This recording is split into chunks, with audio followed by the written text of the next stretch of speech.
Yo,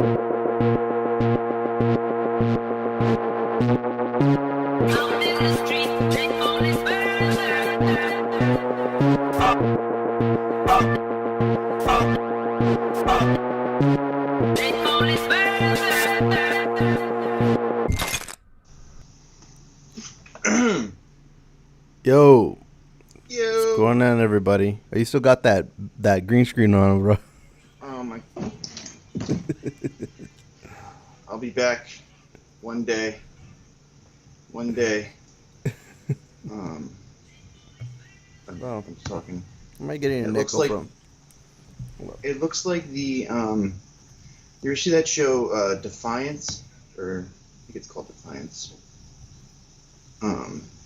About it's about like about the what? It's a sci-fi show. It's a sci-fi show where they. You like all that sci-fi shit, huh? Yeah, man, a lot of stuff. Yeah. I didn't. I think I didn't really get into too many sci-fi. I mean, I got into Star Wars, but it was more like a movie. More like fantasy. But that was like a movie, and yeah, like you said, it's more like a fantasy kind of thing. I like my whole life. I liked sci-fi movies, but I didn't like notice the pattern. I didn't realize that I liked sci-fi movies.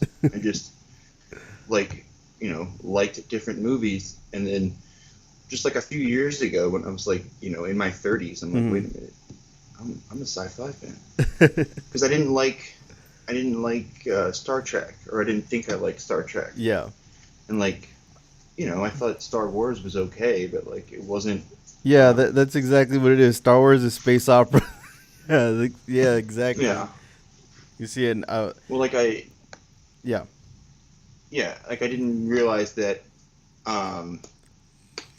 Yeah, I mean, I just thought that since I didn't like Star Trek, it's like I thought I just liked random ones. Like I liked like BSG. Yeah. I thought you might like that one. What? Yeah, BSG. Yeah, BSG.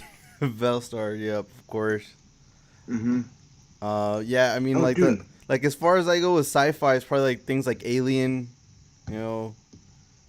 There's this movie I really liked called Fire in the Sky. It's dope. You ever watch that one? Is that the one about Travis? Yeah, Travis that's the one where he gives his recounting of being abducted, and then there's real famous abduction scene where you see like these aliens wrap him up in some like weird ass organic fabric, and then they drill a hole right through his eye. Yeah, that's plausible. Yeah. I don't know. See, I believe in aliens, but I don't think I believe in. Like, I believe in aliens, but I don't think I believe in like the alien visitation abduction stories. I don't know. I wouldn't rule it out. You have so many different kinds of stories that are all similar. Maybe about 90% of them are bullshit. Maybe 10% of them are real. It's because we live in a simulation. Well, we do live in a simulation, and those maybe are the people running the simulation. There's a way they what do you call it? They throw themselves into the game. They get kind of meta on us, right? Well, or like no, I don't think it's like that. I think like the weird like supernatural effects that we see are like just like remnants or like glitches artifacts or glitches in the system. Yeah, they're like artifacts. Yeah, or exactly. or a firmware update. Yeah, shit like that.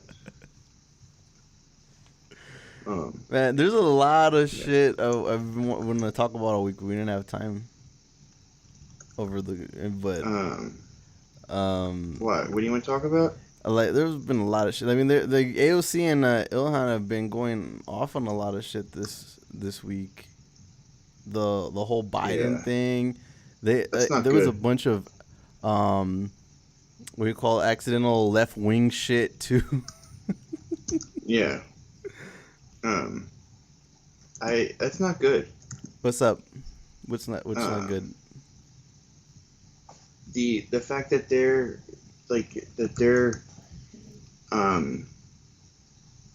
the fact that they're fighting so vocally So You like think visibly, forcibly. you mean they think they see like some kind of writing on the wall or some No, yeah.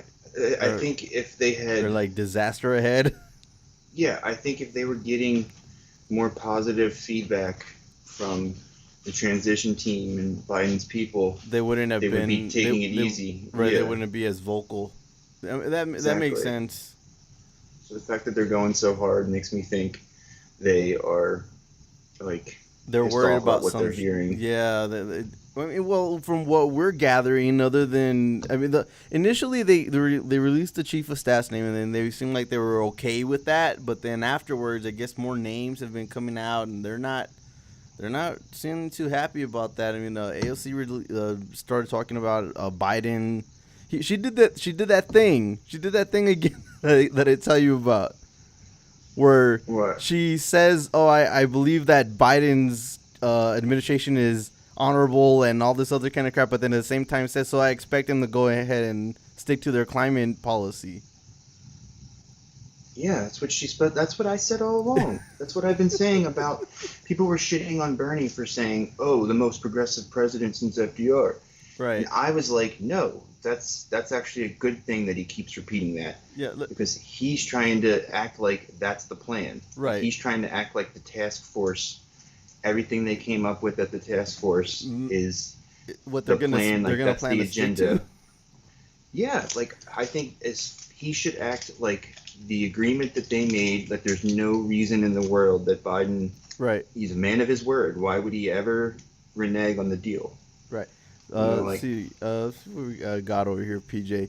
AOC has to worry about potentially being drawn out of a district because the 2020 census is all fucked up, and that seat is targeted for its bad geographics being split in the middle and the east. Look, if they try to go and write out of her seat, she'll beat somebody else.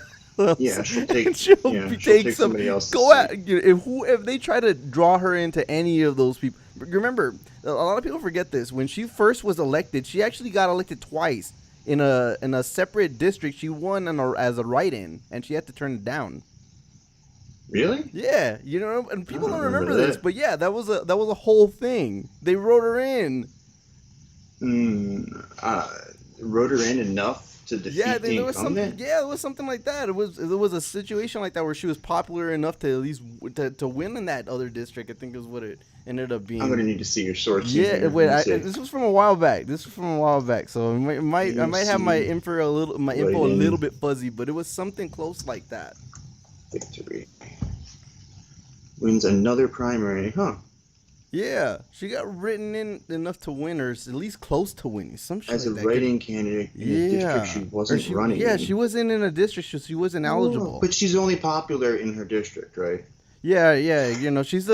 But like we went through that whole ranking just to go ahead to anybody thinking that she's not popular outside of her district. She's number 11 behind. How did you lay it out, bro? 3 presidents, 4 presidential candidates, and 2 civil rights icons. Yeah. It was basically Jimmy Carter, Jimmy Carter, Obama, Bernie. And she was number 4, right? That was among the millennials. Yeah, she was number 4 among millennials behind Carter, Bernie, and Obama. So look, if these centrists really want to write her out of a district and give up another seat, then by all means, at this point, I don't think she'd probably beat Schumer in a statewide race. Maybe by 2024 she could probably do that. You don't think she would? I don't think she'd beat Schumer in a statewide race right now. I think maybe 2 more years she could probably do it. Maybe 4 for sure. Yeah. Yeah, look, I think they could pull a gerrymander move and split her power in the current district by absorbing them into a more Joe Crowley type district.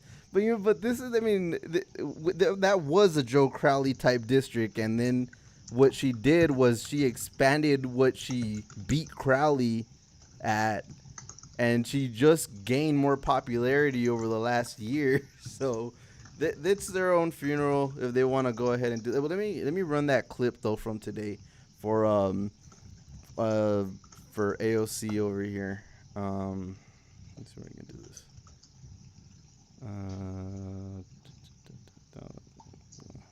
Posting an article to our sub. Worked with the Biden administration to secure commitment on a $2 trillion climate plan. $2 trillion. But we're not going to stop there. We're not going to stop with a piece of paper. That's not what's going to happen. We're not going to forget about that agreement for the sake of an election, are we? No. What we're going to do is that we're going to organize and demand that this administration, which I believe is decent and kind and honorable, keep their promise. So that's what our next move is to make sure that the Biden administration keeps its promise. Kept its promise to young people, kept its promise to the movement for Black Lives, kept its promise to communities and working class people across the United States of America. That's our message today, to keep your promise. And so we know that we don't just make that demand and walk away. We have to organize for it. We have to bring the heat for it, because there's a whole lot of people that tried to just shove a bunch of money before this election to try to buy their seat at the table. But we organized for ours, and we're not easily going to let that go. So our demand here is to make sure that we keep this promise. Yeah, I'm starting to think Joe Rogan's just kind of stating the obvious now with this prediction. Unprecedented $2 trillion plan that's not just about money, but also it's one of the first presidential plans to honor the treaty rights of Native people. They're one of the first rights to make sure that we have environmental justice front and center. So that we make sure that we make up for redlining, that we make up for Flint, that we make up for Baltimore, that we make up for lead in the pipes across this country. So that's what this movement is all about. I want to thank you. And I don't want anybody here to think that we're not winning. Because let me tell you something, we're winning. It's working. It's happening. And we are going to secure a future.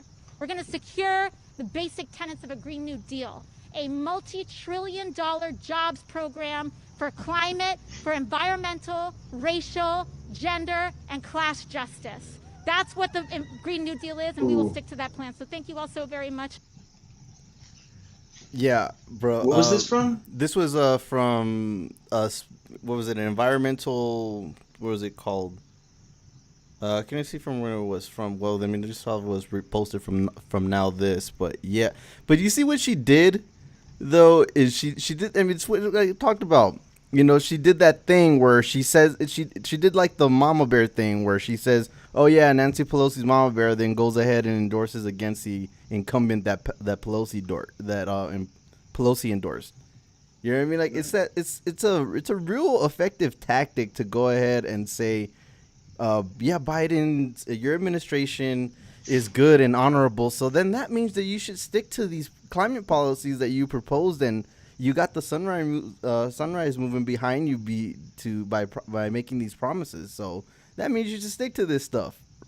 You know, it puts them in a spot that they have to kind of that politically it puts pressure on them to follow through on their word. I don't know how well it's gonna end up working out, but it kind of plays both sides effectively. You know, which is what we want her to do. You know, we want her to be the politician for our agenda, right? So yeah, yeah, I don't know. I think it's hard to say how things are going, but it doesn't look good. Like, no, it's pretty ballsy of them, the people they've appointed this week. Like, just the messaging. Like, I don't know if we covered it yesterday, but I posted it to the sub. Mm-hmm. They said they don't negotiate with terrorists. Some fucking scumbag. Yeah, some bullshit like DNC that, right? Strategist. And what was that thing you sent me? They appoint that guy down in Louisiana, the fossil fuel lobbyist. Right. Like, and now like, you could just see the propaganda machine moving. Like, I just looked at Vox's homepage, and it's President-elect Joe Biden's transition team is one of the most diverse ever. Because we knew that's what they were going to do. That's right? just that jet meme where they have the bombs dropping down and the LGBTQ flag on the side of it. Yeah, I mean, it's really. They'll it's play really that over the top now. Yeah, I mean, they really just played up into that fucking caricature. Now, this was the thing that you're doing it on sent purpose, me. Right? But like, this you're is the doing it thing on that purpose to try to just defang the left's attacks, right? And then to present this stuff, and then like most of America still, like when they hear that kind of language, they believe that, right? They think that oh well, that must be progressive of them, right? They don't see this shit every day and see the way it's like weaponized in bad faith, right? So like, I mean, I thought that some of that stuff was a little bit over the top, like with like that third way ladies stuff about the like the brocialist like attacking the Defense Department. And it's like this shit should be embarrassing. Like they should be like, I'm vicariously embarrassed for them, like, and I have nothing to do with them. So they're not going to be able to keep doing that because, like you said, it's like the meme. Like I've noticed a shocking number of like memes come to life in the last year, right? Where they literally do. But there's a reason why people like make them. More female prison guards, right? Like we're seeing that shit in real time, and it's got to be disingenuous to other people, but they're not. You have to remind yourself that like they have picked their voters, right? Like they just want to appeal to the people who voted for George W. Bush, right? Like the first time, right? They don't want to have to appeal to the people who elected Jimmy Carter. They don't want to have to they don't want to appeal to like even the people that voted for Obama, right? It's basically like all that talk in the primary about the Obama coalition, and they don't fucking care at all, right? Like that's not who they're going for anymore. So they're only trying to impress Republicans, right? Well, this tweet that you sent me, this one, like I had to kind of take a minute to remember this, but from the Tim Miller, I think it's bizarre that never Trump groups who did everything they could to help elect Biden are asking for nothing and are not asking for nothing in return get dogged, while the Justice Democrats who actively peed in Biden's Cheerios during the campaign think they can dictate the cabinet. Now I had to just kind of he's a never Trump Republican. Yeah. So somebody responded when I posted about it and said, this dude, H-Man, this fucking dumb fuck tweets this shit like he wasn't working for Jeb, got destroyed, and then shows up in the other party feeling like he should tell everyone what to do and think. And Biden will embrace all of them with open arms and shit on the left. But that guy's a literal Republican. But see, I had to kind of backtrack because I remember, didn't Justice Democrats run a pro-Biden ad? Yeah, they created like a whole ass thing, and I remember that because Kyle did a whole video about it, saying that if he was still there, this wouldn't have run. Well, do you want like my comment was that literally every single thing in there is wrong. It's like he was trying to put as many inaccuracies in 280 characters as possible. Like, just you could start from the top, and it's like the Never Trump groups did very little, right? Like all they did was make those ads that were like proven to be not effective, right? We saw that those ads had the opposite effect, right? They made Trump voters more likely to vote for Trump, and they didn't turn anybody, and they were basically made just to like help liberals' egos. And they spent $70 million that they fundraised from liberals, right? So asking for nothing, that's a nice way to say that they fundraised $70 million, right, to start their own media company, and get dogged by who? Like a few people on the internet, and like a few left-leaning groups. Like everybody else has been universally like on their D, right? And then the Justice Dems, who ran their own independent expenditure campaign, peed in Biden's Cheers. Like that doesn't make any sense because they literally ran ads helping him. Yes. And think they can dictate the cabinet. Well, they should damn well ask for something for doing that. Well, you would think that a large part of the Democratic constituency would have more say in who's in the cabinet than literally the other party, like literally their opponents. Like you can't. they don't deserve anything because they're not Democrats. Like, they're not part of the electorate. Like, if they don't like Trump, that's great, but the Democratic Party shouldn't budge a millimeter to appease them, right? Right. It's like, that was the discussion with Rogan. It was like, oh, like, they're, Bernie's appealing to this reactionary influence, and it's like, no, like, Bernie's just presenting his platform, and these guys come on board. They're not changing their policies to appeal to anybody on the right. Right. Well, I mean, the other, I'm going to go to the tweets that I had saved up from here, because there was a whole, well, before I go to those, there was a whole thing, or at least a couple of these back and forth. One with Ilhan Omar, another one with AOC, where where the right wingers started attacking them for what they were saying. Like, at least one was trying to go after which one was it? One of the Senate candidates in Georgia, because Ilhan's, of course, trying to get Senate control. Oh, Warnock. With Warnock. Yeah. So they're doing the Warnock, same. Their attacks. They're pulling the same playbook out. He was a youth pastor at a church in the 90s, and they hosted Fidel Castro when he was a youth pastor there. So they're trying to make that one of the attacks, and the other one is that he gave a speech supporting Palestinian rights. So they're trying to make those the two cornerstones of their attack campaign. Right. So here we go. So Kelly Loeffler. Here we go. That's the candidate over here, the Republican candidate, right? So why don't you give us a backstory on who she is? Well, I mean, the only thing I know about her, she's the Republican candidate. She was ahead, She's the one right? that got caught insider trading. Well, I was about to get to that part. She was appointed to her seat. She didn't win her seat. Right. She was appointed to her seat by that scumbag governor. But I was gonna save that part for the clapback. But here we go. So it's no wonder the squad fully supports Reverend Warnock. He totally supports their dangerous and extreme agenda, and Ilhan Omar completely agrees with his disgraceful comments about our active service members, veterans, and their families. Oh yeah, what comments are these? Huh? What comments are those? What do you mean? What did she say about our active soldiers? Oh, okay. So let me go to that really fast, because Ilhan did the only thing that she put out in respect to the service members was let me see where it was. Damn, I thought I have all this stuff saved up. So here we go. So then Ilhan clapped back here. So blatant lies from the disastrous insider trading QAnon conspiracy supporting fear mongering appointed Cali. Pro tip: to win an election, you run on ideas. Debate your actual opponent and defend your record, not run against the squad. Ask Trump. He fucked around and found out. Mm-hmm.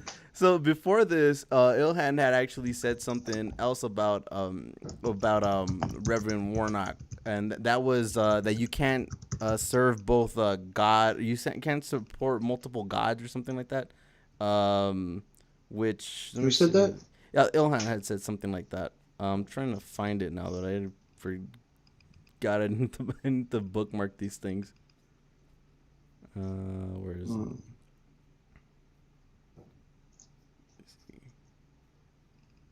Where is this thing? Where is this stupid thing?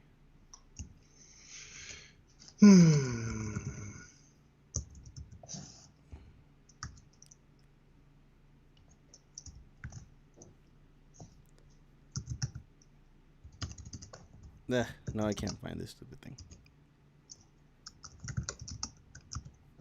What are you looking for? There was the tweet that she sent out about Warnock.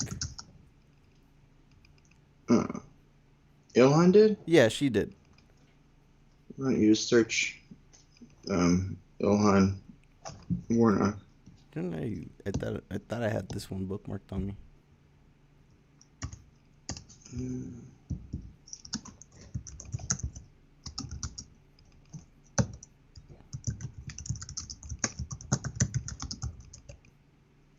Yeah, guess not.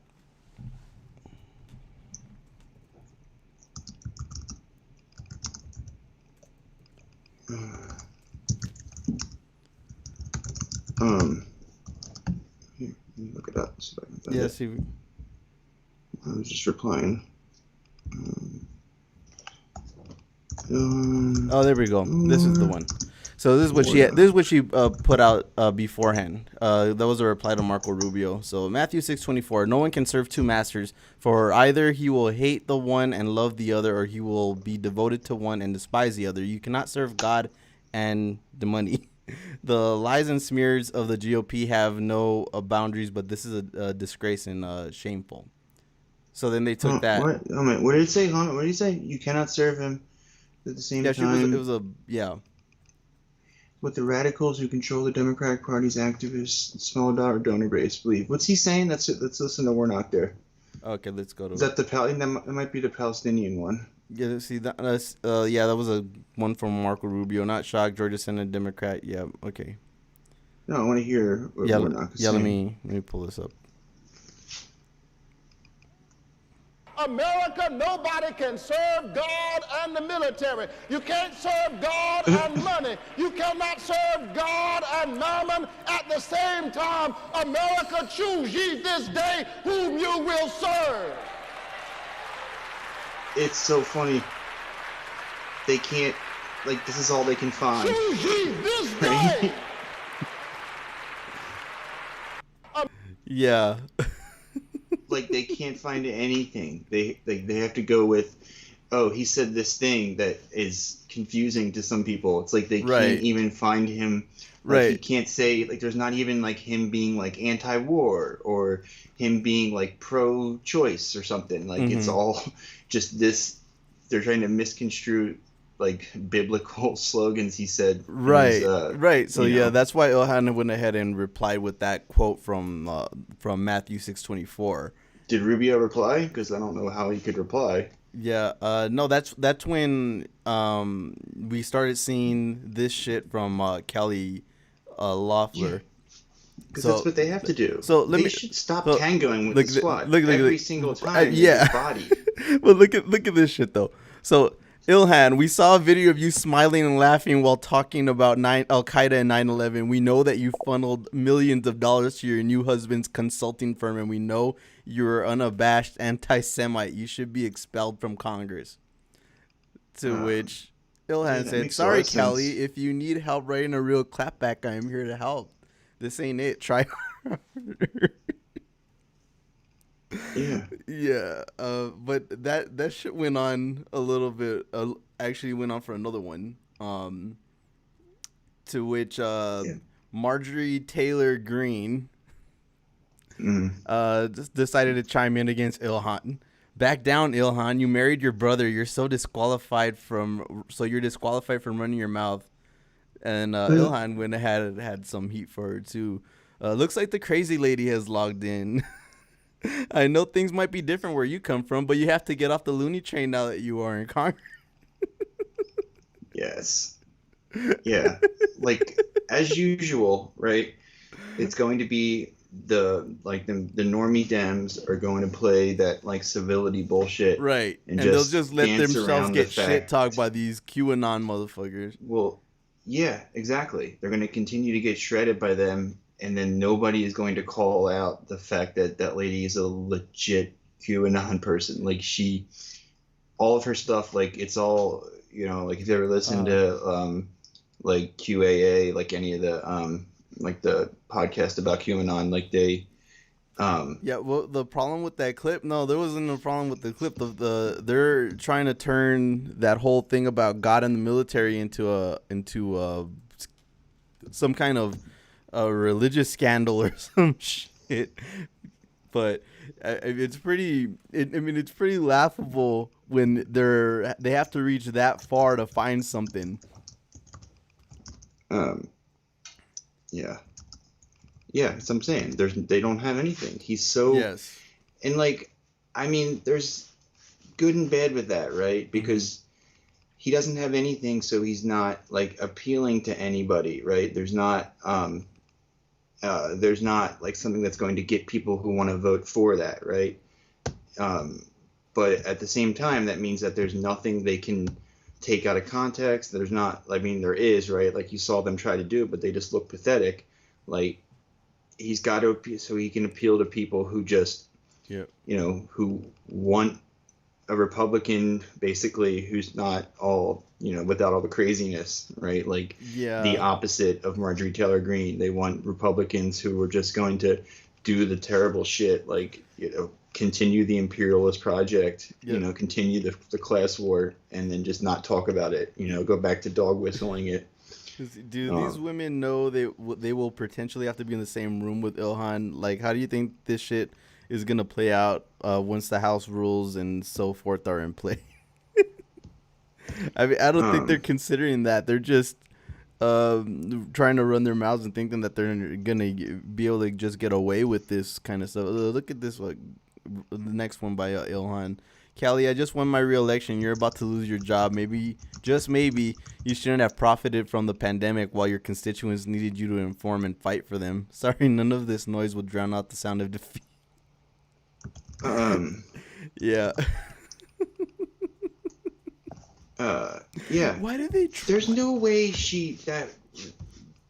there's no way that woman should win. Like, she did, and she should have been, you know, like, any person with any decency would have resigned, or if not resigned, been, you know, asked to step down like they did with Al Franken, right? Yes. It's completely fucked up that, like, Al Franken's thing, which was basically posing for a lewd photo. I think it was like the woman was asleep and they took a picture where he was pretending to squeeze her boob. Yeah. Right? Is that all? Like, yeah, that's all. That's what it was. That was it. They didn't allege actual misconduct other than that photo. Okay. But and see he what stepped down for that. But see what PJ's asking about is if one of them or both of them go on the floor of the House or the Senate or whatever it is and start trying to say this shit about Ilhan. I mean, that ethically there's ramifications for that sort of thing, right? It's like what they threw. It's like what they. It's like what they threw Elizabeth Warren out of the Senate once for, but except this would actually have basis. What did they throw her out of the Senate for? You remember when they had that whole "she persisted" thing where she read the letter from Coretta Scott King and about I think it was about Jeff Sessions, that he shouldn't be appointed to this position because he's a racist and all that. So she was quoting the letter from Coretta Scott King, and it said some shit about Jeff Sessions and what a fucking asshole he is. And then while she was quoting it, the Senate, I think, I'm not sure, it just came down to McConnell, but whatever it is, they censured her for disparaging a former member of the Senate or a member of the Senate is what it was. And then Mitch McConnell did that speech where he came out and said she was warned. She was given an explanation. Nevertheless, she persisted. Well, I mean, you know, obviously she was probably right. Yeah, right? I mean, she was just reading the letter from Coretta Scott King, so it's not exactly the same kind of shit. Well, she just read the letter? Yeah, she just read the letter, and that's why they censored her and threw her out of the Senate chambers. Yeah. Yeah. It's like usually you're supposed to have accountability with the electorate and with your party, right? I feel like that's the rules that Congress was like developed with, right? Like, oh, we don't have to have rules about shit talking because if they do something, you know, their colleagues will you know, call them on it, or their colleagues will like you know, check them on that shit. But we obviously don't have that, right? Like, we have like just this complete yahoos who get away with whatever they want, and their voters will still vote for that. Like, they that's just not going to change either. Like, they have these people, they have the country so polarized, and they have the like the Republican base are that they like that shit, right? Like, they're totally into that, like, racial agitation. They are. But, well, let's go to on the AOC front. This week got some attention from Nikki Haley. There we go. To get the virus under control, we need to pay people to stay home. That somehow, you know, set her off. Republicans are mad at this when they literally just voted to do this in March. The reason they're opposed to it now is because last time they got a Wall Street bailout and this time that all that's left is helping working people, the disabled, the poor, etc. And then funny how you don't hear Republicans complain about spending other people's money or ask about how we're going to pay for it when they insisted on creating a $4 trillion leverage slush fund for their Wall Street buddies in March. To which Nikki Haley had this to say: "Are you suggesting you want to pay people to stay home from the money you take by defunding the police? Or was that for the student debts you wanted to pay off, the Green New Deal, or Medicare for All? Where's the money?" And to which AOC had this to say, which was, "Nikki, I'm suggesting Republicans find the spine to stand up to their corporate donors and vote for the same measure they did in March, except without the Wall Street bailouts this time. And I know you're confused about actual governance, but police budgets are municipal, not federal."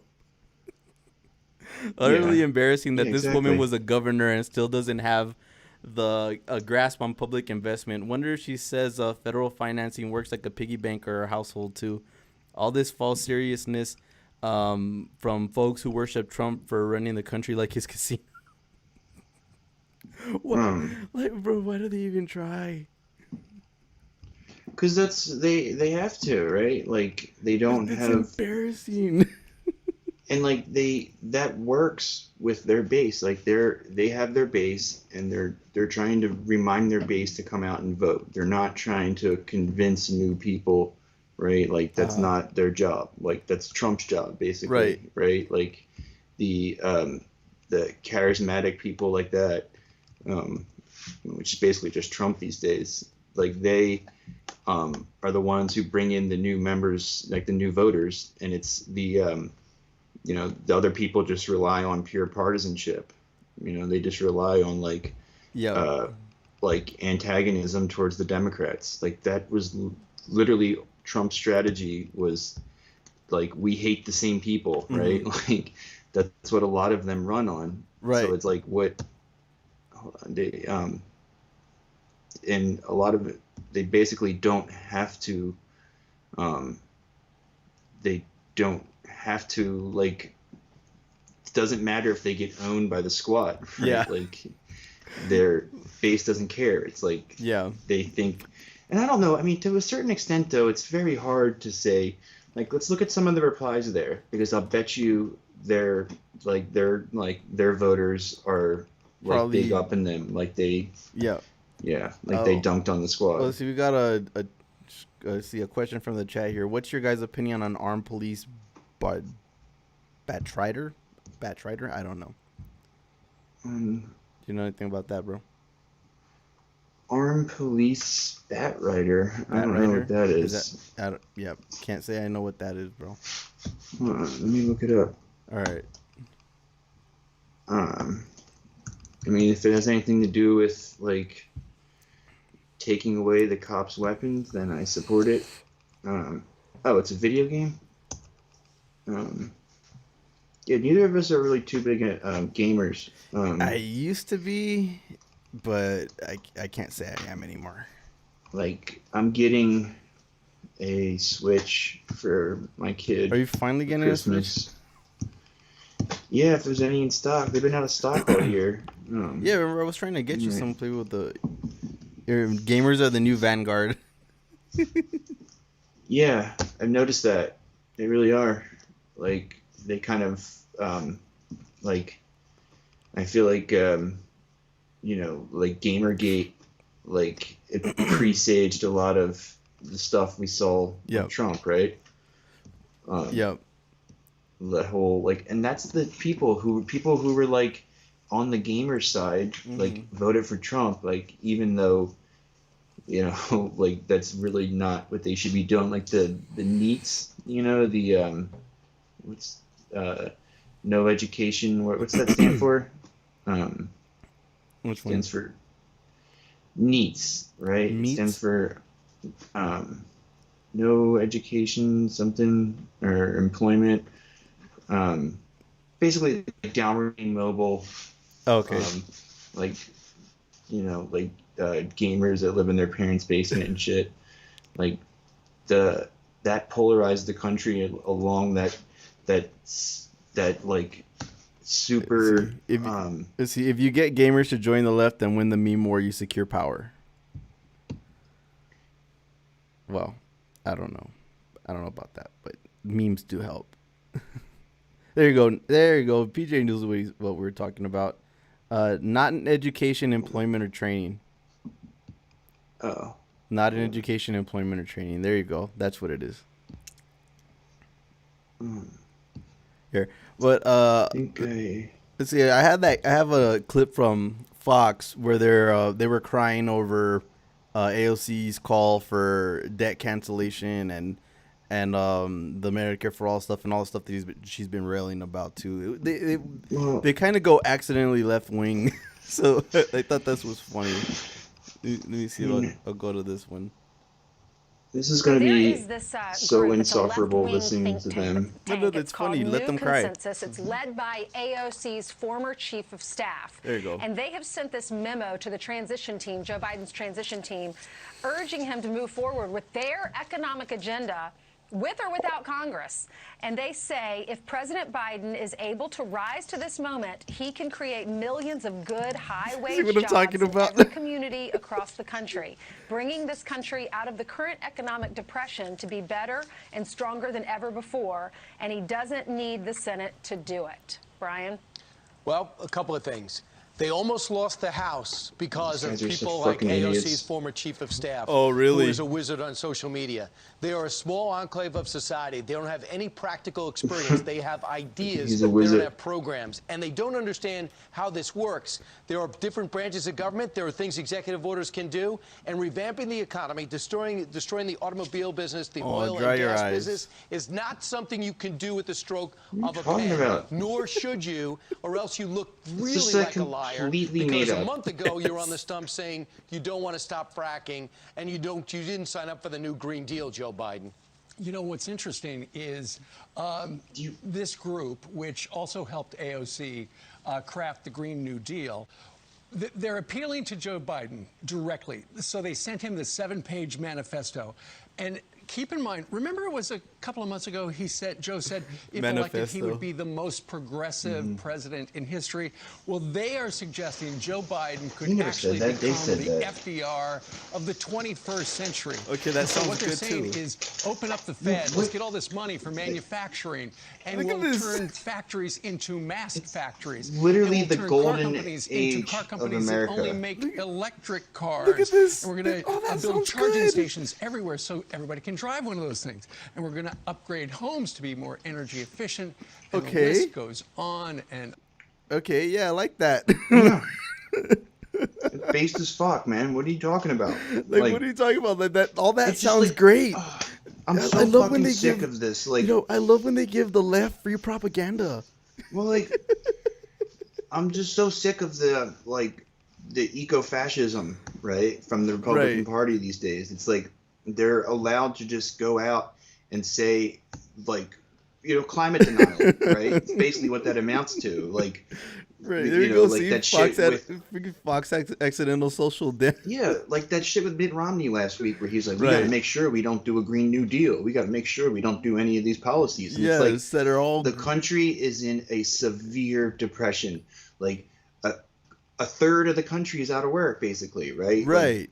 Or having severely reduced hours. Yeah, like David says here in the chat, how a large chunk of the country are needs right now. Then exactly, people are fucking broke. The economy's crashed. There's no jobs coming back. And if there are jobs coming back, it's going to be like gig working jobs. It's not going to be any good jobs, right? It's not going to be union jobs for certain. The municipal, like we talked about last night, the local, state, and city governments, those blue state governments, folks, they're broke as shit. They can't afford to pay their employees, so they're going to have to, they're going to have to lay off tens of thousands of employees in the city level, right? And like those jobs have a knock-on effect all throughout the economy, right? Because if you don't have, like, if you have to lay off the MTA workers, right, and then the subway doesn't run on time, and then people can't get to their jobs on time, and it's just like it spirals, right? And it just creates all kinds of and these are things we know. Like, we know that's happens. Like, this has been studied before, the effects of government, public jobs on the private economy. Like, they have to at least do the bare minimum job of the government in order to keep the free market, the private enterprise flowing. They can't do it without basic funding. So, like, that's a huge part of it. The car industry is not like, it's like they're trying to make it like they pass this by you where you think that like, oh yeah, we're gonna just start building all of these gas powered cars, like we're gonna revamp the car industry with modernization but like, who's gonna buy that, right? Yeah, like, no, but people are broke as shit, right? And they can't afford like to eat, and they're going to like buy new cars. It's like they're trying to make people believe that like it's somehow not good for the economy to start building millions have a massive green energy jobs program. Makes no sense. Like, they're trying to defend these. Like, I've always said this, it's like that tiny number of people who are involved in the like oil, the extractive economy somewhere, right? Like, their entire, it's like a handful of jobs, right? All added up, all told. And it's like a handful of people who own those stocks. And they're trying to protect them, that tiny little sliver of established like old money, instead of the millions of new jobs, the millions of new like opportunities. It's so fucking frustrating that they're allowed to go out and spit this narrative, and then the Democrats don't push back because they're in agreement. And they kind of just leave the squad out there on their own to go ahead and talk about all this stuff. But look, we always talk about how the economy was rebuilt as a gig economy right after the crash, right? But what the Green New Deal has the potential to do is change that structure where you can have all these millions of jobs retrofitting the country to be energy efficient. Like, I had a friend of mine up in New York who, he has to take care of his dad. So folks, they want to build them with tiny little windows. Folks, they want to rebuild everything with tiny little windows. So he takes care of his dad, so he catches a lot of Fox News, and he hears a lot about the Green New Deal. He doesn't know exactly what it is, but they keep fear-mongering about it like if it's this horrible thing. So he asked me, what's the Green New Deal? And I explained to him, and he's like, well, that sounds good. You want to make every car more energy efficient. You want to modernize manufacturing. You want to create all these jobs retrofitting buildings and infrastructure and become a global leader. It's like anything else that's left wing. Once you explain the position, it becomes academic. But it's like so ridiculous now that like the left was always right. Like, we were right about all of our other agendas too. Right. But especially now in this pandemic with severe economic depression, the left is undoubtedly right about at least the Green New Deal, Medicare for all, like, probably a bunch of other stuff too. But like, we need to do something drastic for the economy. Like, we are going to get left behind. The rest of the world is not, they're already moving towards not having internal combustion engines, right? Like, they are already starting to, like, China is eating our lunch when it comes to mobile technologies. Right. And we're still trying to hold on to fossil fuels. Like, they're doing it, what I mean? Like, they might not be doing it as fast as they would with us in the mix, but like, they are doing it without us. Right. We're going to be left behind, man. Yeah, exactly. So here we go from the chat from PJ. So Matt, there will be folks though who will still do the typical consumer schedule thing and buy a car at the end of the year. There are folks who will buy lease cars because they can write them off via pass-through corporations, business owners, labor, aristocrats. Yeah, but not as many though. Like, nowhere near enough to kind of like add the kind of typical like impact that car sector would have, right? Like, that's what's happening. The small businesses are all going broke. Everybody is having to shut down with no government backstop. Right. So like, all the restaurants, all the bars, all the shops in your neighborhood are probably going to be closed permanently. Yeah. any kind of assets that are worthwhile, they'll be bought up by these giant private equity firms and Amazon and a handful of the companies who are big enough. It's going to further monopolize a bunch of segments of the economy. But, exactly. It's going to be the top, instead of the 1/10 of 1%, it'll be 1/100th of 1%. Will be running the country, the world. So, and it's just so fucking dumb that they can keep pushing this. In all the other stuff going on, that they can manage to convince that segment of the country that it's really nothing to worry about and everything will just go back to normal. Like the 70 million people who voted for Trump, who's a climate denier, that's so alarming. Like what like, is that not a wake-up call to anybody that we need to do something? Like, what's their plan? That's what I keep coming to, is like, what is their plan? Like, I know they want to do like, some sort of like techno-feudalism where we're all just like, working like gig jobs for the different companies. Like, but they're not set up to do that. We can't be put in that situation. It's like they're just going to keep making it shittier slowly and normalize it, right? There you go. See, PJ's right here. So, and even then, they will only employ so many people at minimum, literally creating a new subclass. So, I just don't know what their plan is for everybody else as this climate dystopia heats up, right? Like, as the country is going to be ravaged by climate change more and more every year, we're going to have more and more refugees, like less and less of a base to the economy, like less and less manufacturing or like, real stuff being made. Yes. It's just going to like get worse and worse and worse. And they expect people to just keep on believing it and just not question anything. Like, I don't know what they expect us to do. Like, where do they expect people to work? Is it going to be like UBI? I don't like, there's, you know what I'm saying? Like, you're thinking too logically. Well, the ruling class has an idea. This is exactly here. Look, there's no plan. Self-preservation while still partying and being isolated from suffering. There's the Great Reset people, right? There's that, like, I don't know if you listened to that TrueAnon episode this week that I sent you, but like the Bill Gateses and the Mark Zuckerbergs and the globalists, the Davos people, right? They have a plan, right? I don't know if it entails like chopping us up and, what's like, a Soylent Green scenario? Yeah, turning us into slurry, like some sort of paste while they, chill on the bunker in New Zealand. I love paste. Like, we know that they have like those bunkers and shit for for the end days, right? But like, I don't think that's their plan A, right? Like, I think they would rather not do that if it can be done. Yeah, like, but yeah. What?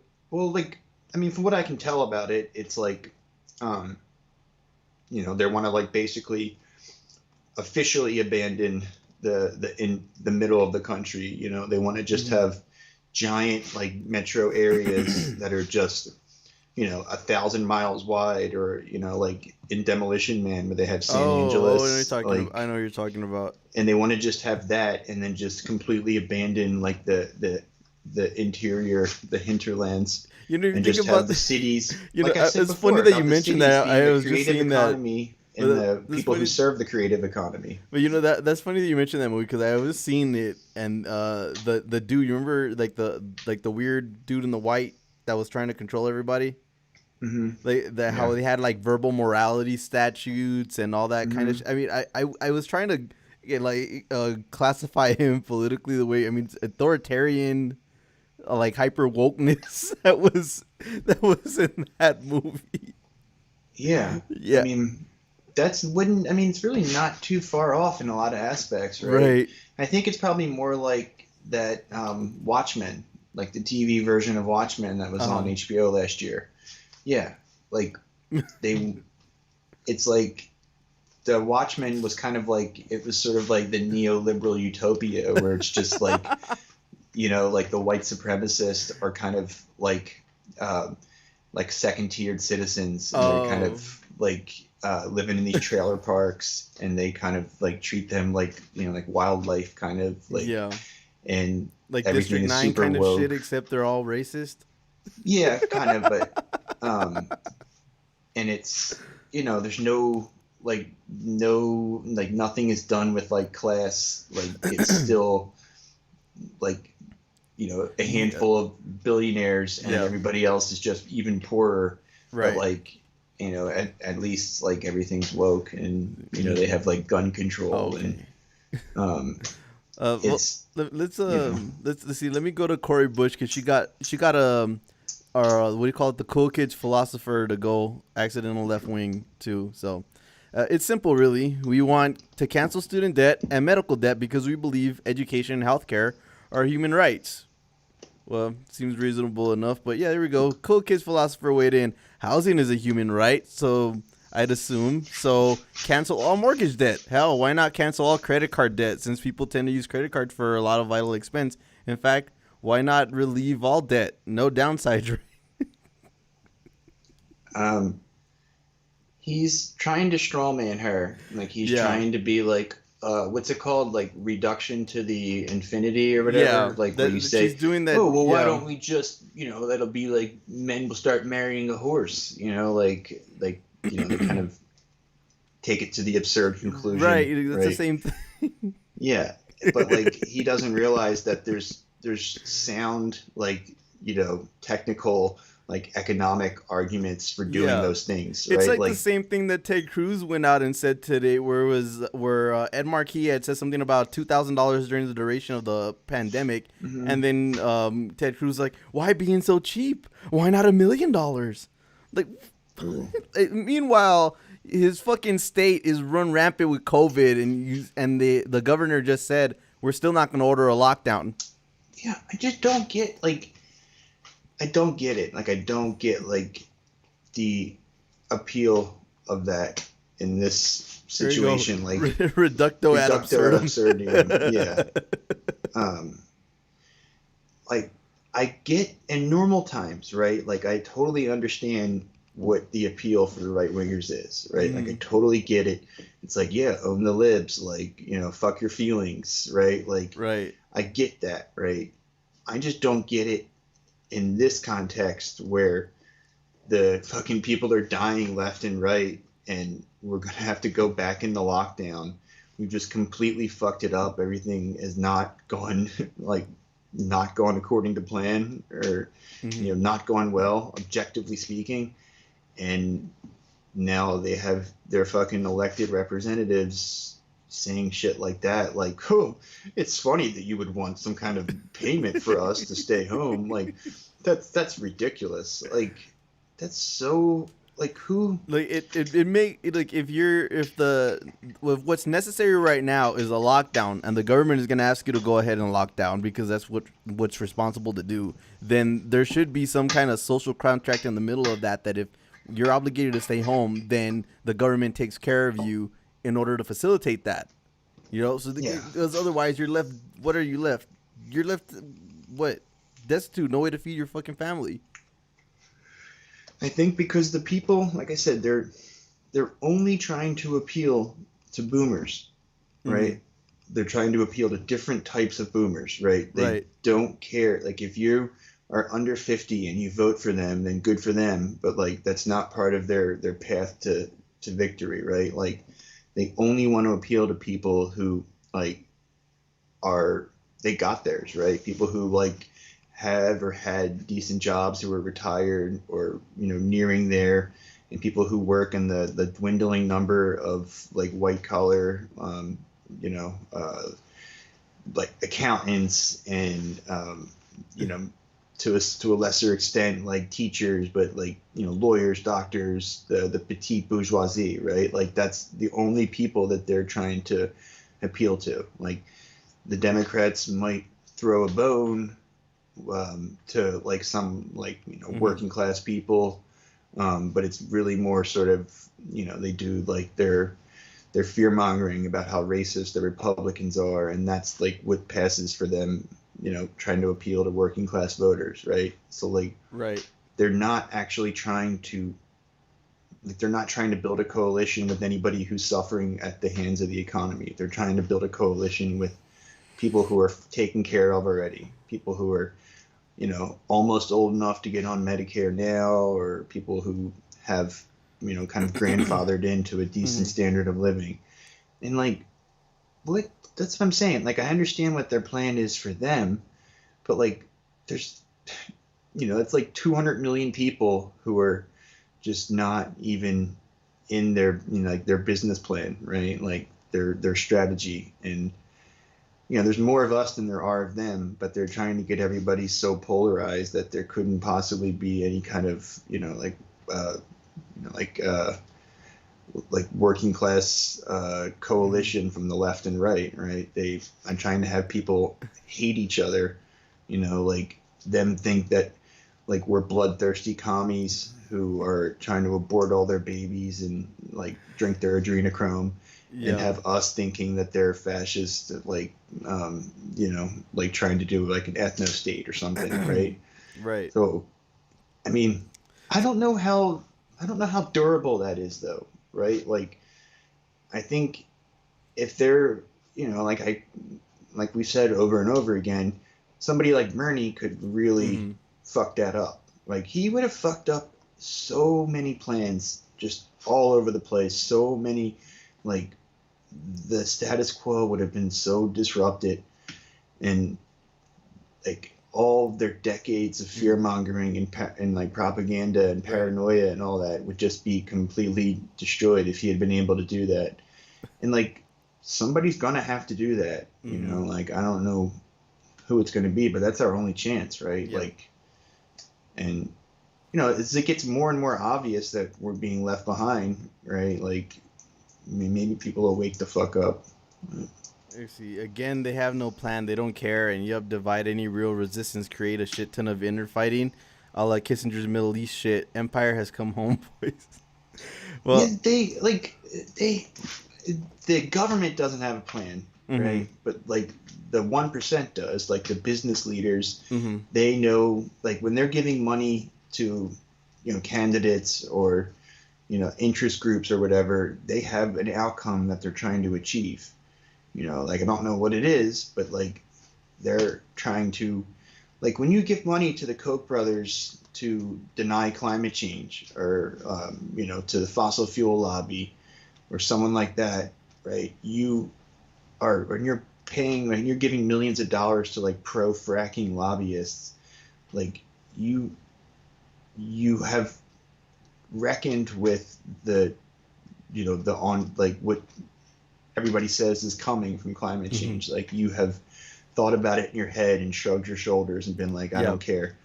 And I mean, I guess that's what they're all doing. They just don't fucking care. Like, let us sort it out. But like, they're not afraid. Like in the 1920s, right? Like in the Gilded Age, they were terrified of the guillotine. They were fucking terrified. Well, yeah, they were. That's part of what FDR was trying to prevent, was a socialist uprising by placating a little bit and instilling social democracy, which is like a middle ground, right?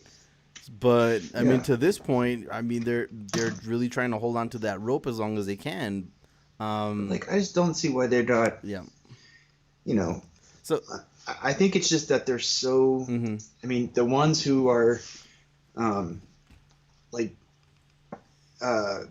You know, like Matt Christman has the thing about the, like, Bernie's candidacy. If Bernie had won, Bernie would have been sort of negotiated withdrawal from empire, right? Like, Bernie could have like backed us out of our global footprint. He could have backed us out in our global like hegemony.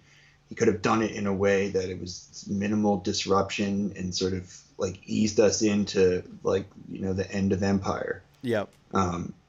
But now we have Biden, who's going to, you know, he's trying to get you to sleep through it. You know, like, you don't pay attention as the country just slowly deteriorates around you. And then, you know, what Trump was doing was just denying it, right? Like, oh, yeah, we're fine. Like, that's, you know, fuck China, right? Like, hey, like, oh, there's forest fires? Yeah, China did it. You know, like, that's the right strategy, was just kind of ignore it like deny it as much as possible. And the other side says, accept it. We accept the science, but we're not going to change anything because of it, right? We're just going to accept it verbally, but not physically, not with our actions. All right. Let's see what what else do we have? Well, I got this thing I wanted to show you. There's the Michigan board in Wayne County. It's composed of 2 Democrats, 2 Republicans, and they had voted already unanimously to go ahead and certify the results. And then the 2 Republicans now, I guess they got pressured, so they're trying to withdraw their approval. They got bribed. Yeah, there's something happened, but the thing is, there's no legal mechanism to actually do that. So there's a little bit of a thing, but I got this video over here that TYT ended up posted up on Facebook. I didn't see it anywhere else, so wanted to get your reaction to this thing. Let's see. There we go. Peaceful what happened, and I'll conclude by asking you to just think about this for a minute.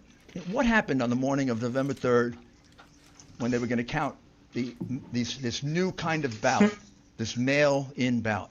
Did every Democrat leader in Pennsylvania and in Michigan and in Wisconsin and in Georgia and in Nevada and in Arizona, they all wake up and all separately have the same idea? Did they all separately have the idea that we're going to put Republican inspectors in pens? We're not going to let them look at mail-in or absentee ballots? They all independently come up with that. No, I can't. Somebody had this plan? What? Maybe that was always the plan. About when he wiped his nose now. To do this very, very questionable form of voting. I think the logical conclusion is this is a common plan, a common scheme. It comes right directly from the Democrat Party, and it comes from the candidate. You may have recognized him, but if you didn't, that was Trump's trusty, dusty attorney, Rudy Giuliani. I don't like this lady. Just reinforcing the reality that Trump is going to do his damnedest to undermine Biden's win of the 2020 presidential election. And according to multiple sources in the Trump campaign, the president's new strategy for staying in power is to persuade state legislature to simply declare him the winner. And right now, well, Trump, his eyes are on Michigan. But how does his new angle jive with the law? Well, I'm attorney Adrienne Lawrence, and I've got the deets for you. This is Overruled. There you go. I got the deets for you. Yeah, I don't like her. Welcome to TYT Overruled, where you get to be the judge. Your case for today? Well, it concerns Trump's most recent attempt to stop the election from being certified, and it's focused in Michigan. Now, here are the 3 things that you need to know about what's going down in Michigan. First, the Michigan election official who's trying to back out of certifying the election results for Biden, well, she legally cannot change her certification. So here's the backstory. On Tuesday, a bipartisan panel of 2 Republicans and 2 Democrats in Wayne County unanimously certified its presidential results for Biden, the winner. Can we make a clip for that one yet? Wayne County is Michigan's largest county. It's also its blackest county and the blackest in the nation, with 80% black people. Anyway, so that night, Trump called at least one of those 2 election officials, a Republican one named Monica Palmer, to thank her for her support. After that, Ms. Palmer suddenly claimed that she was bullied into certifying the election results for Biden, and so she went ahead and signed an affidavit largely to that effect. What, now, by legally, votes? she cannot change her certification. No, remember that guy There's yelled just at her? no legal avenue for her. We're going to go down with Bull Connor? And her job really Remember, we watched I know. The next step is for the Michigan State Board of Canvassers to certify the election results. But even though there are no legal mechanisms or channels available to Ms. Palmer and her little friend Trump, that doesn't mean they won't puppet and do all of this nonsense in order to go ahead and rescind and her little that friend certification Trump, for Biden. Or I should say at least try. Second, as mentioned, President Trump called at least one of Michigan's election officials who's now trying to rescind her decision to certify the votes in the state's largest county. Now, that would happen to be, what? A coup. That's right. As I explained in the last Overruled segment, a coup, also known as sedition, is a felony under federal law. It's completely illegal, and it's punishable by up to 20 years in prison. In plain sight, Trump is unapologetically conspiring to overthrow the U.S. government, and so he can remain in power. but no one is doing anything about it. The Dems are simply sitting here saying, oh, it won't work. As long as I remember it, hey, it won't work until it works. No, but it won't work. So unless the Dems will actually do some work, we're going to have a problem here. So do not deny what's going on right before your eyes. This is a coup.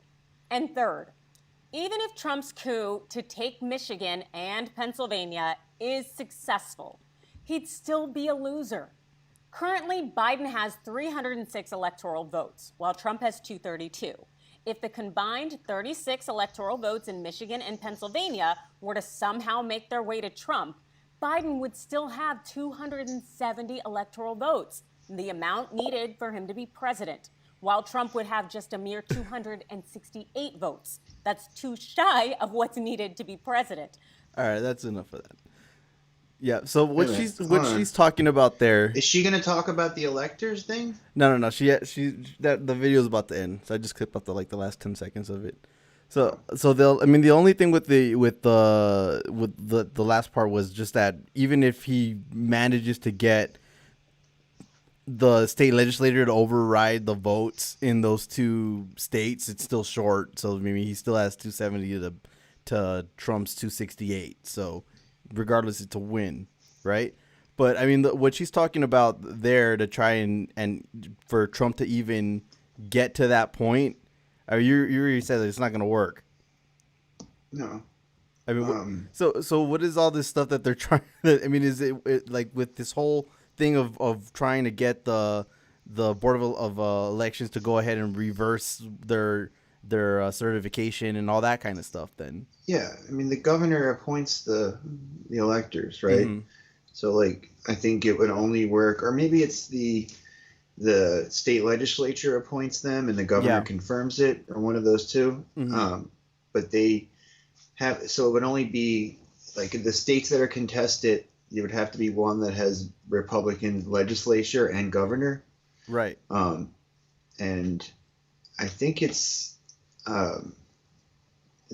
Michigan doesn't have a Republican governor there. They have Whitmer. Yeah, they have Whitmer. Yes, I think, and I don't think Pennsylvania does either.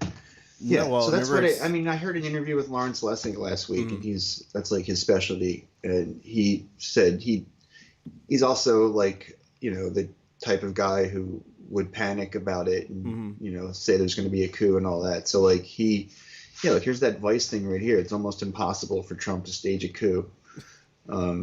He can't do it. They would need, I mean, unless he could flip some of those Democrats, or. Let's see from the chat here. Is TYT angling for being the MSNBC of YouTube? I think they are the MSNBC of YouTube. Yeah, they are. Yeah. But I mean, with the shit that they're doing in the delays, it's not even just affecting Biden now. I mean, look at this thing here. So the GOP Senate candidate John James asked the Board of State Canvassers to delay certification. So I mean, it's spilling over here as well, to which Rashida Tlaib had this. There's no legal basis to delay, so stop undermining democracy. Yeah, I saw some other guy. I forget what state he was running in, but it was some other Republican Senate candidate who lost, who was trying to get them to reverse it or whatever, say that he actually won. With some conspiracy.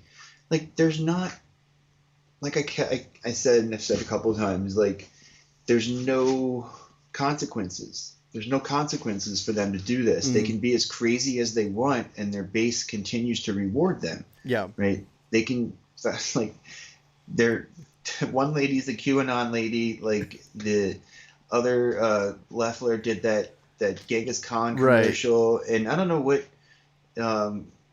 Ilhan was saying when she said that Loeffler was into QAnon, but she might be into it too. Yeah. And they all kind of dabble around it to some degree, right? Because it's just where their base is dragging them. They can't abandon their base in that way.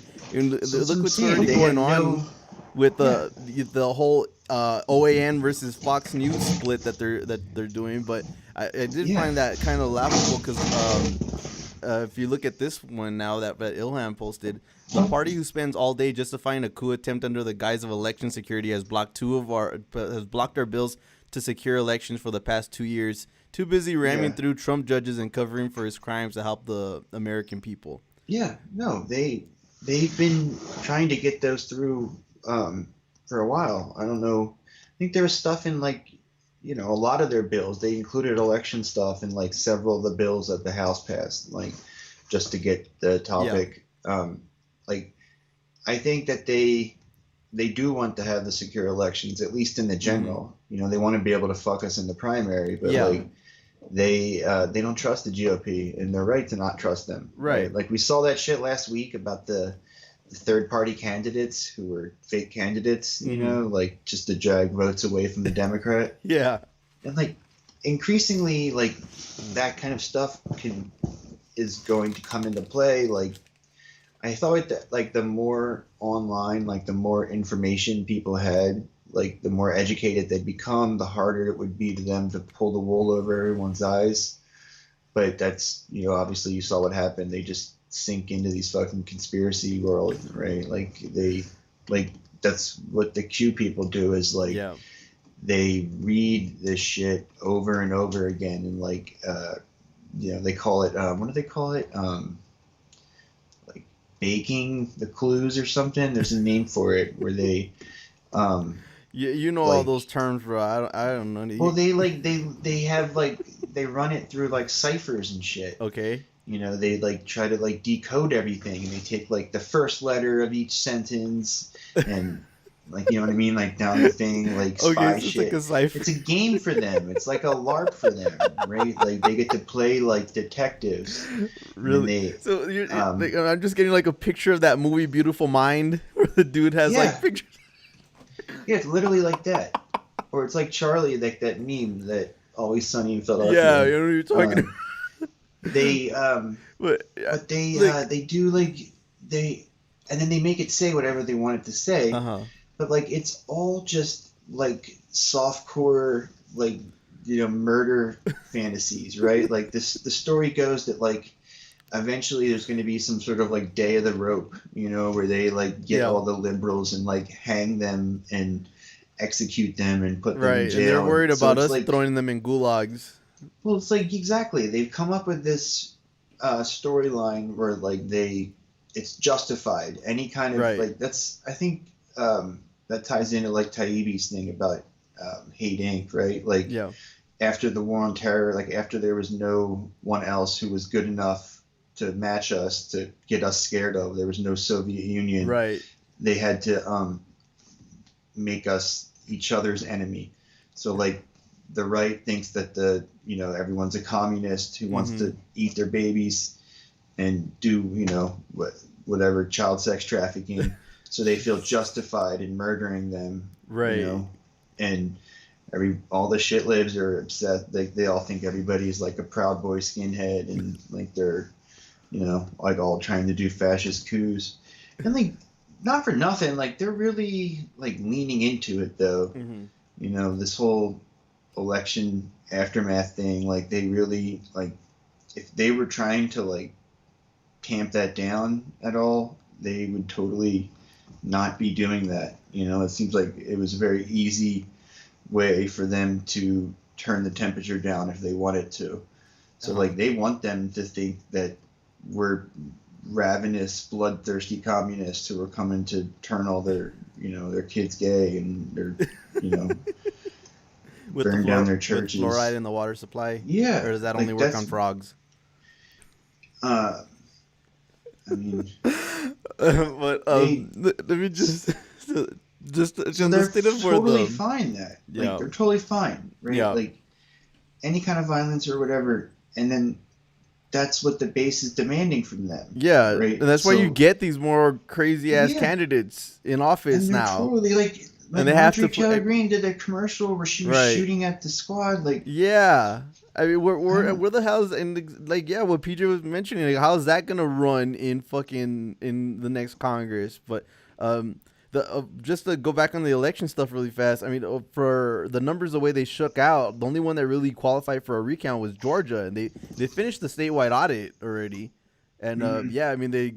According to the press release, the Secretary of State's office, Biden beat Trump by 12,000 votes, and that's going to get finalized.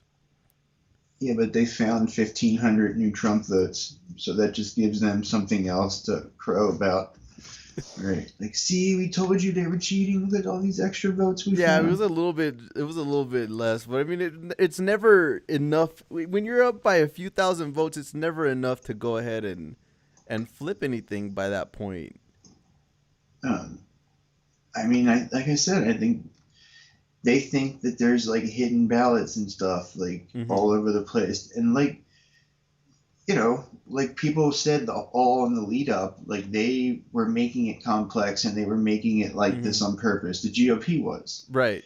And I would say it backfired on them, but I don't think it did. I think that was perfect. I think they had exactly what they wanted to happen. Like, this is exactly, probably, like we said, this is what Mitch McConnell wants to happen, right? And then he gets to not really lean into it, so he looks to be like a reasonable, you know, like the majority of the Republican senators and congressmen who aren't going full on coup, right? They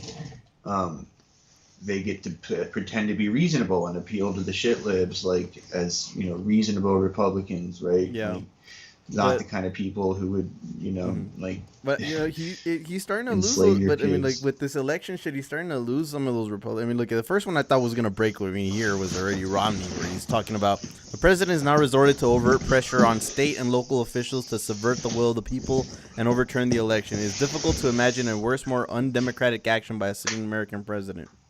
So I mean, he was always gonna be one of the first ones to start saying shit like that. So I mean, it's only a matter of time before like they all just in lockstep or try to or do what Gates did and say, all right, let's look forward to 2024, Mr. President, or some shit like that.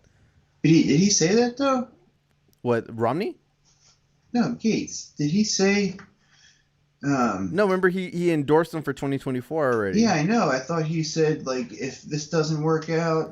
Yeah, but that's again. that's either it's gonna be one of those moves. Either they're gonna disavow him and they're gonna call him out like Romney did, or do they're like Tucker's doing it, right? Right, or do like Tucker's doing, or like, look, man, I totally think it happened, right? I totally think the Democrats stole it, but I need to see proof. You know, I don't know how we can go on without proof. And that's right, exactly. That's the establishment tactic, is just to kind of be like, I think it happened because the Democrats are evil, but they, you know, they're wily and they did it without leaving any clues or whatever, just to play into all their, you know, their like fantasy, you know, conspiracy, like greatest hits, right?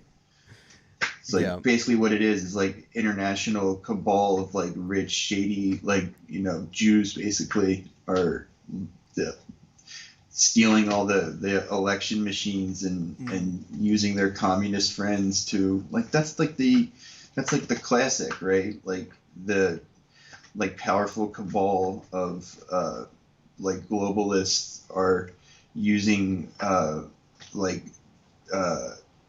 Latin American socialists to steal the election, right? It like hits like all their favorite like themes, and you got it all rolled into one. And then, like I said, they're going to do that. That's what they're going to do. It's going to be Russiagate for them. They're going to do this nonstop. Like,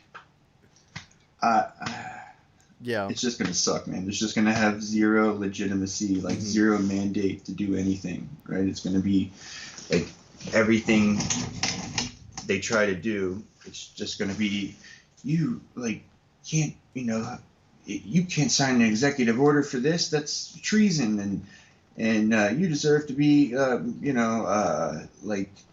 exiled, and just all that hyperbolic language. So like they're going to try to paralyze them even more, right? The incoming administration, like, just in case they wanted to do anything that wasn't, you know, the worst possible thing they could do. If they wanted to do like the second worst thing sometime, they can spark outrage at the drop of a hat and just have millions of psycho hogs screaming about how he stole the election and how dare he try to, you know, like, how dare he try to privatize Social Security or whatever, you know, they're going to do. Like, I don't know. I don't think they'll do like Obama. Like, like Obama, it was like they refused to do anything. Like there was they wouldn't do anything at all. Like just because, right? Like that's the quote that came out from his book last week. It was like he went to negotiate with them and he was explaining to him why. And McConnell was just like, you're under the impression that I give a damn. Like, I'm not doing it because I'm not giving you any victories, like, or not giving you any wins or whatever. I don't think they'll do that to Biden, right? Yeah. I think they'll do like the grand bargain. I think they'll totally have some bipartisan collaboration, but it'll be, on terrible things. They're definitely going to go after Social Security and probably Medicare and Medicaid too. Like, oh, there was a pandemic. We're so broke. We have to cut Social Security now, even though you paid into it with your money your entire life, your whole career. You've been paying this portion of your paycheck every week for this program that you could have when you retired. We're going to cut that because of the pandemic. Because Trump screwed up the pandemic. That's what they'll say. Like, they'll say, the liberals will say, because of what the Republicans did. And then the Republicans will say, like, it's because the Democrats are communist and they're taking all of your tax money for, like gay theater companies, right? And they'll totally believe it. Let's see. Do you want? It's like they seem to be under the impression now that like the Democrats are already communist and they're already spending massive amounts of money. Well, they operate as if they are. So yeah, they're just constantly the impression that like if it wasn't for the Republicans being tight-fisted, like the country would just be like completely, a hellhole. Like luckily we have the Republicans like stern, fiscal sensibility. It's like seriously, like that's the narrative you see is that it's like there's no recognition of the fact that they have not at all done any kind of austerity. Like they've not been. It's gonna be the Bush years on DMT. It's gonna be the Bush years on DMT. Yeah, that's a good way to describe it. Like they'll probably try to do some wars too. Like I know, that's one thing. Like they'll be able to come together on, right? Like they're not going to want to do any policy. They're not going to want to like do anything. But there's going to have to be some sort of like grift so that the elites can continue stealing everything the economy produces.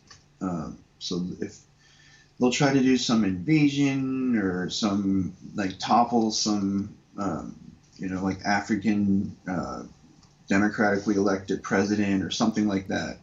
Like they'll try to like saber rattle against China and spend a lot of military money devastating some country in the global south, and they'll do it bipartisan. Like they'll negotiate. They'll come together nicely on that. Meanwhile, they'll just continue like gutting the labor laws and further privatizing what remains of the American state. There you go. Rick Santorum is gonna be on your TV so much more than before. Yeah. This is a center-right country. Center-right country says marriage is between man and woman. Oh yeah, I don't doubt it.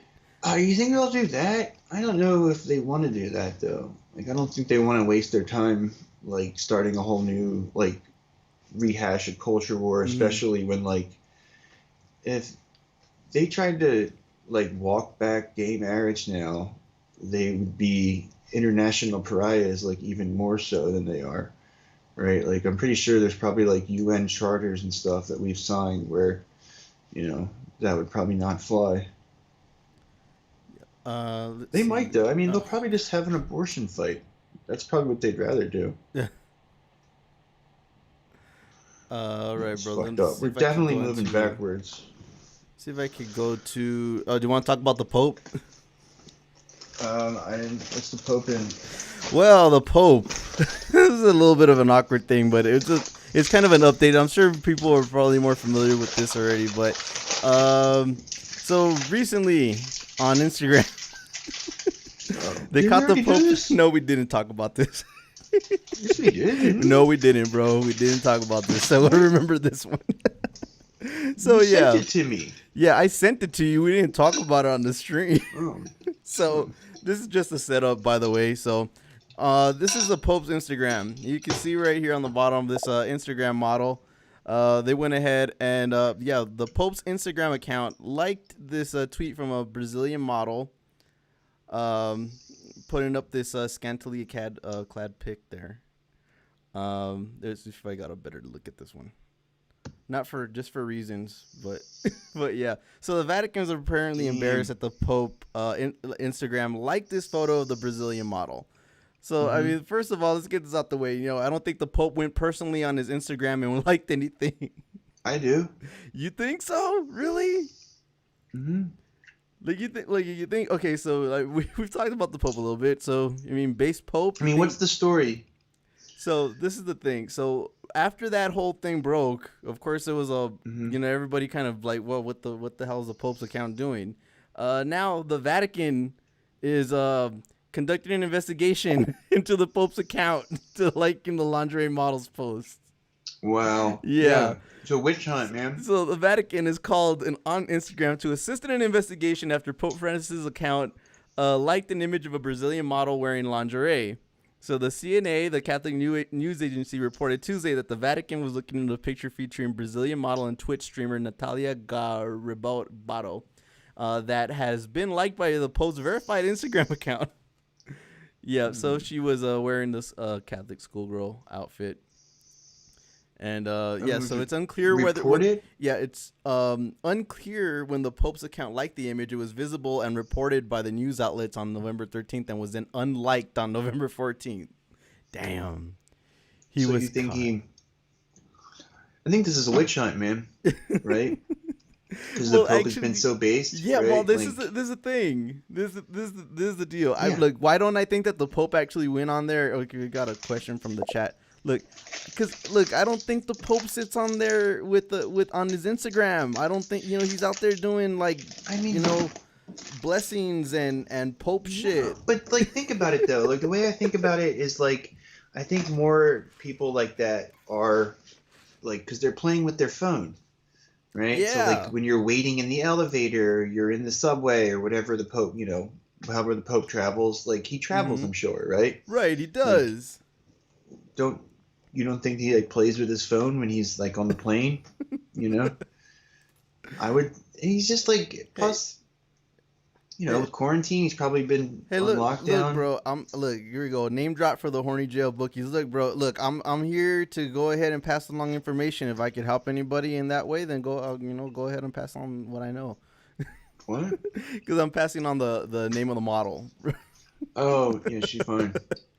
But no, and I also think that look, this is what I think happened. I'll just go back and I'll tell you what I think happened. I think there's somebody that works for the Pope that is in charge of managing his Instagram account, and they probably added that account to their own shit, and then they were on the wrong account and they liked the model's photo. I mean, I don't know how Instagram works. Is it like Twitter where you would just see random stuff in your feed? No, you have to go and you have to, most of the time you have to go either search or you have to be following that account already. Really? Yeah.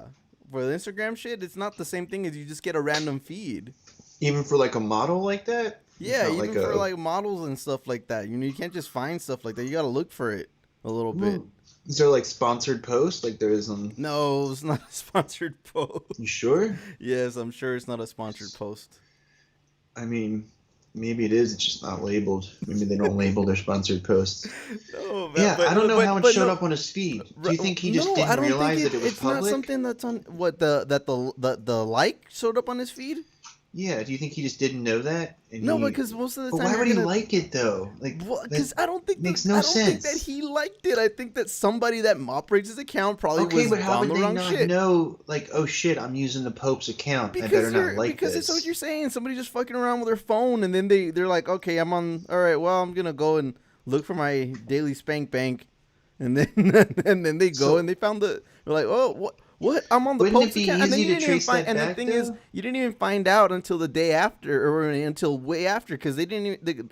What they said it was discovered on the 13th, but they're not even sure when it was originally liked. So it could have been on there for a while. I mean, it's probably very easy to tell who it was, like in the Pope's inner circle, like whoever runs his social media. There you go. No, right? So no, Tony. The Pope was blessing that ass. Yeah. Look, man. If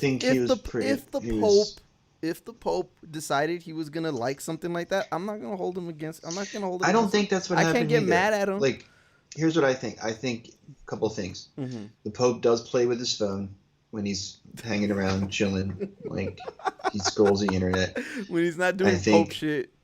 Yeah, I think somebody on his team probably also manages his social media, does like the official post and stuff like that.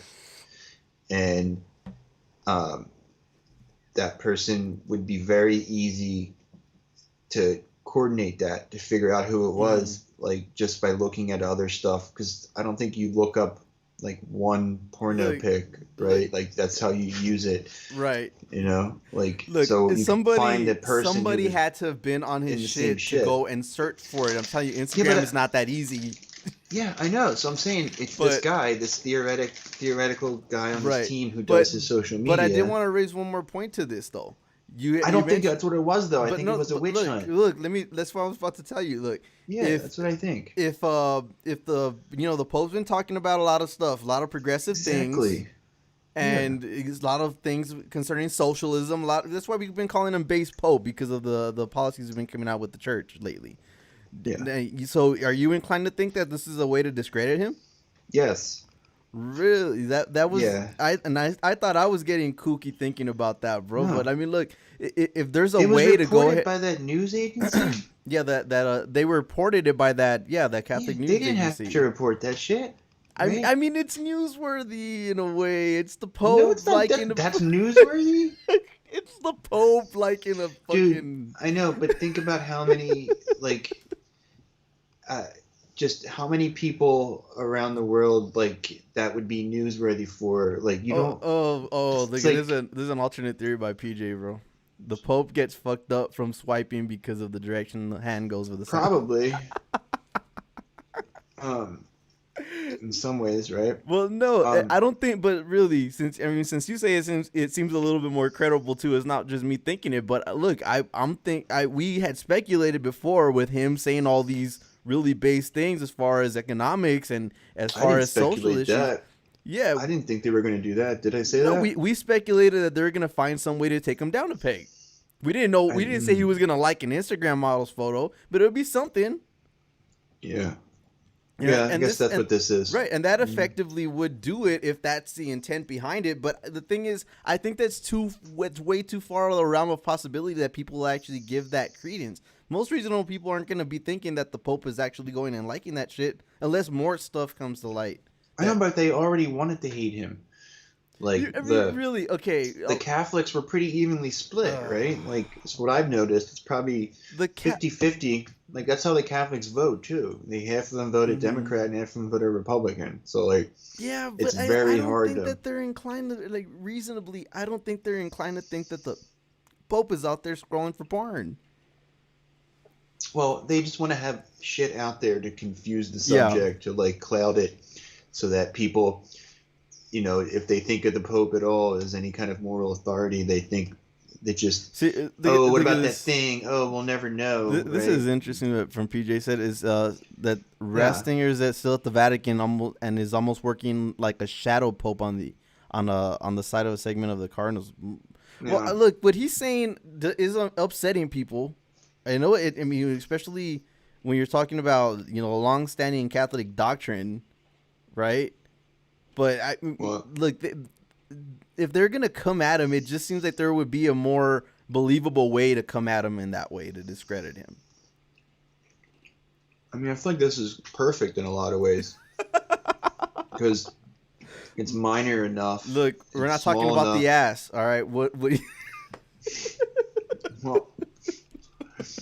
because it's the right kind of thing to have, like, create. confusion, drama about, right? Like, you think I mean, wouldn't it people have been think easier? he actually did it, like. Wouldn't it have been easier to create some kind of sex scandal?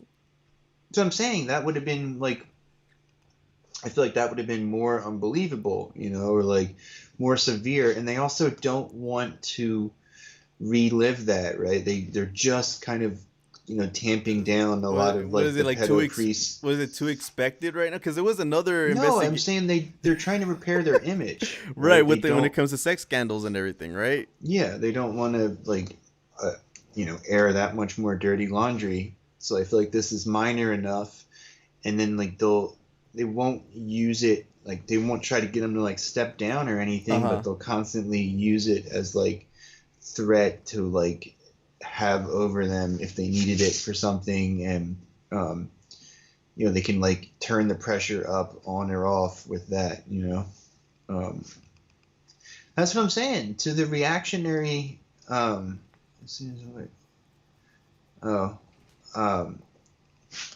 didn't hear that, but that makes sense. I think that they, from what I've sensed, is like it's the same culture war divide, like the Catholics who are, more liberal and, not the trad cats, right? Like they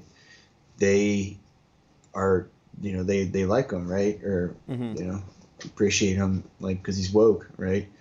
The, and the other half are fucking psychos. They're like the evangelicals, right? They like aren't even really Catholic anymore. They have that American Protestant take on it. Yeah. And they are dying to. No, but I mean, he's still like the Pope's word serves as some kind of a moral authority to a lot of people. So I'm sure they're gonna find some way to kind of to curtail that, but. Like I said, it just seems so wholly unbelievable, no pun intended, but that anyone would really think this is legitimate. Otherwise, they're just trying to use it for their own purposes.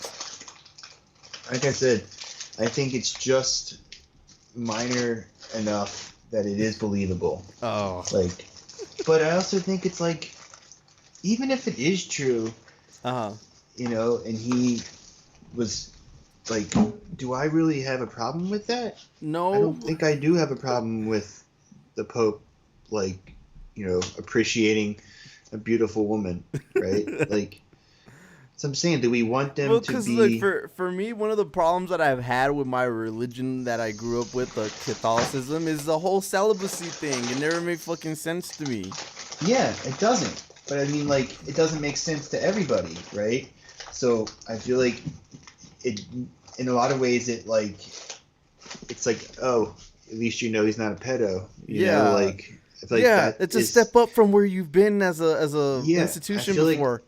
That's why I feel like this could be intentional, somewhat, or just not intentional. I don't know. Like I said, I'm evenly split on where it is, and I feel like those are the best kind of scandals where it's like nobody really knows what went down, and there's a lot of plausible theories, and I don't know which one I prefer. Like, I obviously don't want it to be that they're working to discredit him because he's like said some anti-capitalist shit. Right, and I think don't want that one to be the case. And overall, I think that whatever the Pope says in on that front, as far as economics, is helpful. Yeah, it's good to have a voice on your side that's that prominent, but. And we saw what the right-wingers did, though, right? What did they do? They just completely ignored them? I feel like there was a couple of responses, like maybe like Rubio, Ted Cruz, or someone like that. It was like, listen, the Pope is good at wearing funny hats. Leave the economics to us, or something. Try to like belittle him. See, the whole church hierarchy never made sense to me. They teach us in class that God and church is everywhere and anywhere. And yet you still had all this politics and structure constantly on top of you. Well, I mean, Matt, you probably be able to speak more to this if you have more experience on reading it. But what is the reason for them setting up the church hierarchy the way it is? I mean, I never really had a problem with it. I mean, it's just the I thought it was weird the way they, like made priests this like freakish, like separate class, or like category, and then tried to make them not be married. It's just so dumb. That and counterproductive. And the fact that women can never be priests and that kind of stuff always struck me as weird. But as far as like the church hierarchy, it kind of all made sense to me when you think about the history of it and how everything kind of formed up. Yeah, bishops, archbishops, right? And the conclave appoints the pope, cardinals. I mean, it's like political at all. It's like it's not. Yeah, I mean the formation of the church as it is goes back to what even in pre-Middle Ages, isn't it? From what I remember. Yeah, that's. I think the modern church is more related to like the, like the post-war, like the P2 Lodge in Italy. Like I think that's how it's like intertwined with like global capital, and it's like has a seat at the table with the oligarchs and stuff. And I think that this, this pope is obviously not playing ball. It's like not that he's like Bernie, but I imagine like in a lot of circles it's like a similar situation to like if a Bernie like figure had been in the room with the like Wall Street. And really, there's nothing wrong with any of that. That's a good thing to have a pope in that position. And it is a good thing, but it's a bad thing if they try to smear him. Yeah, it is. To hit him back. It is. You know what? Let's go to some news out of Kenosha. That pissed me off. So here we go. Kenosha shooting suspect Kyle Rittenhouse. Suspect, my ass. He's fucking on tape shooting these people. He's been released out on bail. Wonder why this stupid page. He posted $2 million bail and got released on his own recognizance. There you go.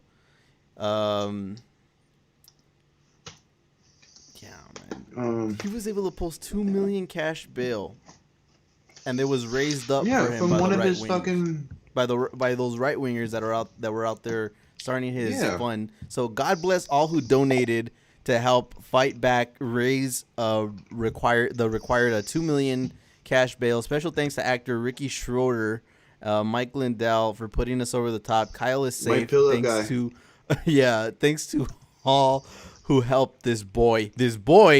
Yeah. Now, you know how they like really like to emphasize that when they're white. Isn't he 17? Yeah, I know, but still, they really like to emphasize that when they're. Well, I mean, I'm not going to be a hypocrite. Like, I think. Yeah, I know, but I'm talking about like how they really emphasize that point, right? They never emphasize that point when it comes to. Never mind. I'll get off my fucking soapbox when it comes to that shit. But Kenosha County Commissioner Lauren Keating said that. No, I mean I know they're they're doing it racially motivated or whatever. Yeah, but exactly. It's like the solution to mass incarceration is not incarcerate more white people. It's incarcerate less people of color. Yeah. So like this is a unique situation because it's psycho and he's violent. But look at this. The court considered Rittenhouse a flight risk. Because, I don't think he's necessarily a flight risk, but I don't want him out stoking the chuds, getting them all fired up.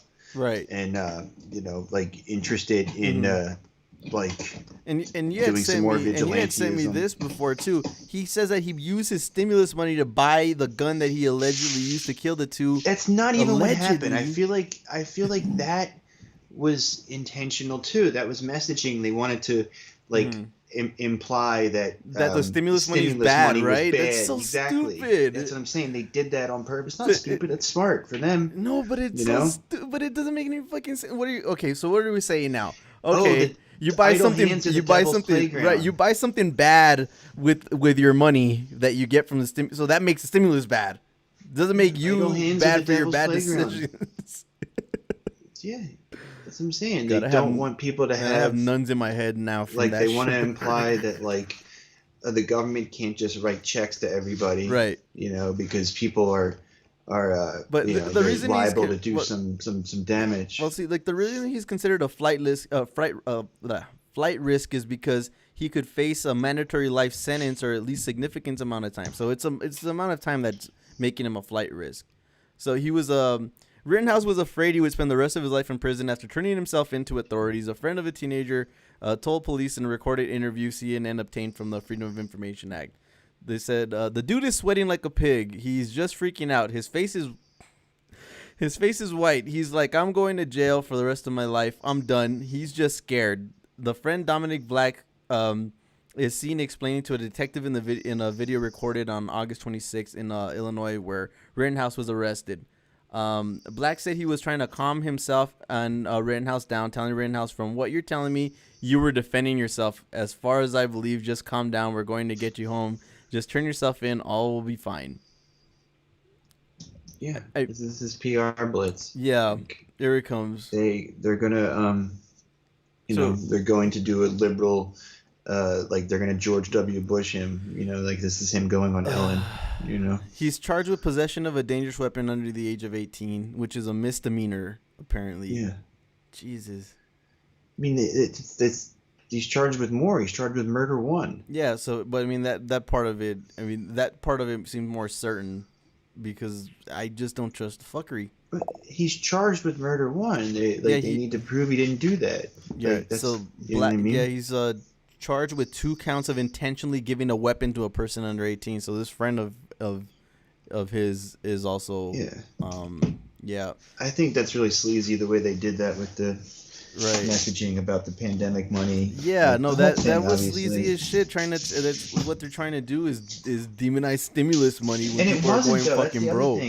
Like, it wasn't even his stimulus check. Right. It was unemployment he got, which I guess the implication was that if it wasn't for the enhanced unemployment benefits, he wouldn't have been eligible for it, I guess. Okay, well, it wasn't for a pandemic, he would have had the money anyway and done the same shit. I don't think so. That's what I'm saying. I don't think so. I think it was like a part-time job that like he had working for like the county register or something like that. He was getting supplemental unemployment, right?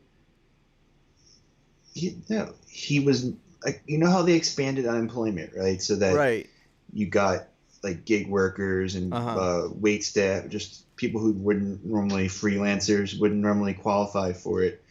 I think it sounded like he had the kind of job where it was like a summer job, and since he had fit the qualifications of it, like he had worked X number of hours. So because he had a summer job and he was gonna quit anyway, he still got the unemployment, is what the deal I think was? That's what it sounded like to me just reading it. I don't know if you want to pull that article up, but it's probably not worth it. But that's what it sounded like to me. Like he had to not. I mean, not that it doesn't really make sense to even. I'm gonna retweet my Rittenhouse tweet just in honor of this story. Yeah. Let's see. If he had a W-2 from last year, he was eligible for something. Yeah. Yeah, that's what I'm saying. Yeah, but I mean, that's the thing, though. I mean, if he had one job, who's to say he wasn't gonna be working? Who's to say what money people were gonna have if they were if not for the pandemic, right? I mean, that's the situation. There's a reason why we have these things in place. It's not like, and I would venture to guess that people are losing money more than they're getting extra money from having all these stimulus and unemployment and social programs that are trying to alleviate any of the stress. But I mean, they did that on purpose. Like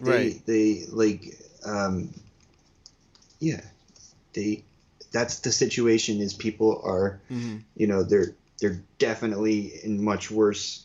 Like a lot of people, like PJ, you were saying the other night, like people who work at like Guitar Center and all are like having their hours severely cut. Right. Pretty much all across the board, but they want to focus on these rare edge cases, like, oh, they're getting paid more to stay home. Like they want to frame it that way. They could have just released a story.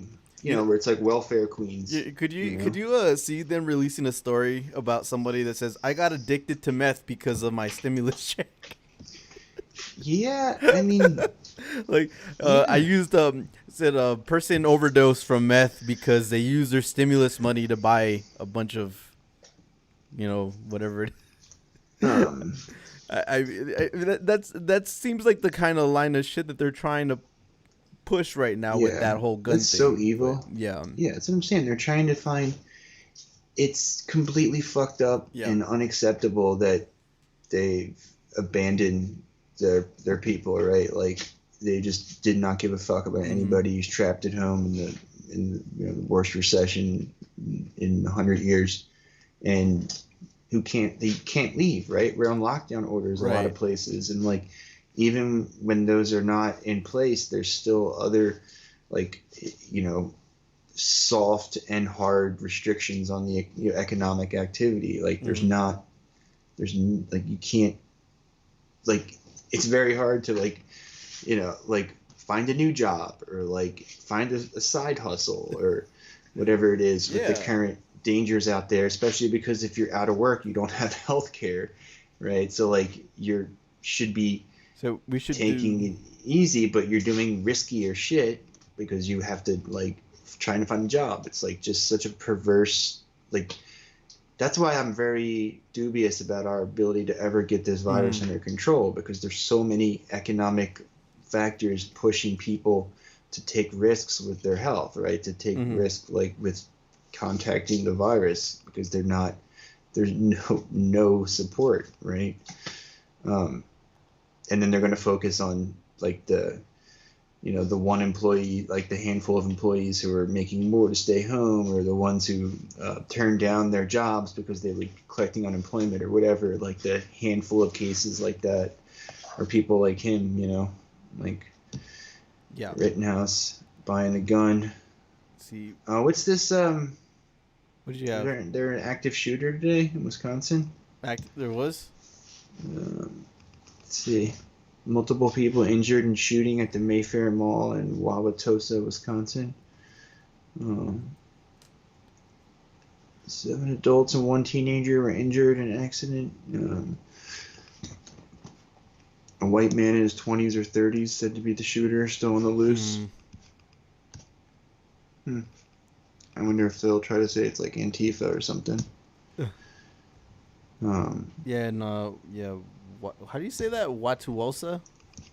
I think it's Wauwatosa or Wauwatosa. Wauwatosa.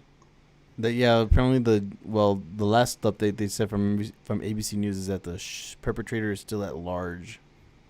Yeah. Let's see if I find any. So while we were looking about that, I'll just go ahead and mention this really quickly, but. Have some sad news for everybody. What? Don Jr. He's tested positive for COVID. Why is that sad? I'm being facetious, bro. Oh. Yes, Donald Trump Jr., the firstborn son of President Donald Trump, has tested positive for COVID. He tested positive at the start of the week and has been quarantining out at his cabin since the result. He's been completely asymptomatic so far and is following all medically recommended COVID-19 guidelines. But yeah, in addition to himself, Melania Trump, his youngest son Barron, his chief of staff Mark Meadows, and a number of top aides in his campaign in the White House have also tested positive. So was that like basically how many more do they have to go? Ivanka has to get it. Eric, Tiffany. It's crazy. Like I said, they don't care. They just they're like rest assured that they'll live through it, right? Yeah. So I mean, and then Junior over here is asymptomatic, so I'm sure he's completely fine with it. Yeah, didn't Barron get it too? Yeah, that's what I just read from here. Yeah. Melania and Barron had it. Mark Meadows. Trump Jr.'s girlfriend Kimberly Guilfoyle also tested positive over the summer as the duo campaigned for Trump throughout the country. He was. Let's see. Trump Jr. was among roughly 250 guests who attended the White House indoor election night party, where nearly every attendee was not wearing a mask. They probably all caught it. Yeah, other party attendees has since tested positive, including Meadows, Housing and Urban Development Secretary Ben Carson, Political Affairs Director Brian Jack. So they all look like they got it. So it's like already been deemed. The more of them that catch it, and live through it, like the funnier it gets that they just like let Herman Cain die. Right? Yeah, man. Jeez. I mean, I guess they didn't know as much back then, maybe. Or he was being a stubborn old man. Well, I think it sounds like those people in South Dakota where they were just denying it, right? Yeah, actually, I was going to bring this up because this was from El Paso. But we had like a similar situation here with that. Check this out from this nurse. Let me see where I have it. Crap, where's that nurse one? Yeah, look at this. Registered nurse Ashley Bartholomew said she was shocked when one of her COVID-19 patients said the coronavirus was fake news. I said to them, I've never seen so much death and sickness in the past 2 weeks I've seen in the entire 10 years of healthcare work combined. So let me just play the video. In ICUs across America, where nurses are battling not just the virus, but denial. Registered nurse Ashley Bartholomew says she was shocked when one of her COVID patients in an El Paso hospital told her this. He just kind of, gestured towards the TV like, well, fake news. It doesn't really seem like it's more than a flu. I said to him, I have never seen so much death and so much sickness in the past 2 weeks than I have in my entire 10 years in healthcare combined. Bartholomew says she cried in front of him, and she says after that patient left the ICU, his perspective changed. He said, wow, I saw the other people and I was wrong. What did that moment mean to you when he seemed to get it? I would love to say that it felt like a victory, but the big picture that if there are people that are thinking along these same lines, we're in trouble. What was your intention behind sharing this? I don't know. I haven't been asked that. I mean, I guess my intention is just that, misinformation is killing us. It's powerful to hear from frontline workers like that. The denial is real. Across America, we have seen it, covering this virus and traveling this country on behalf of CBS News. You know what Ashley hopes is that man who left the hospital, she doesn't even remember his name, but her hope is that he told at least 5 people his story of surviving the virus and seeing in that ICU as they rolled him out and he looked at everybody on the side of him who was unconscious and couldn't talk and may have been on the verge of death, just how real this virus is. Glad Anne Marie, back to you. Damn. We talked about this last time with the South Dakota thing, bro. But I mean, at what point does reality set in for these kind of people, though? I think it's, never. Some of them, right? The ones who they die thinking it was fake, or like thinking it was something else. What do they think that I don't think they know in the back of their head, right? I think that they have some sort of awareness, right? That everything that they, their life was a lie.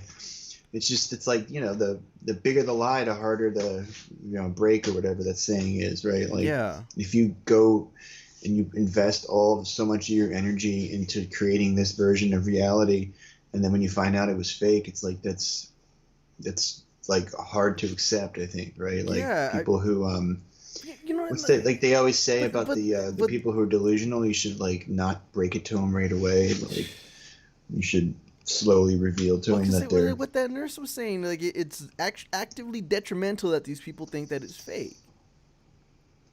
Even when they're in the hospital. Yeah, they don't want to wear masks or anything. Like I don't know.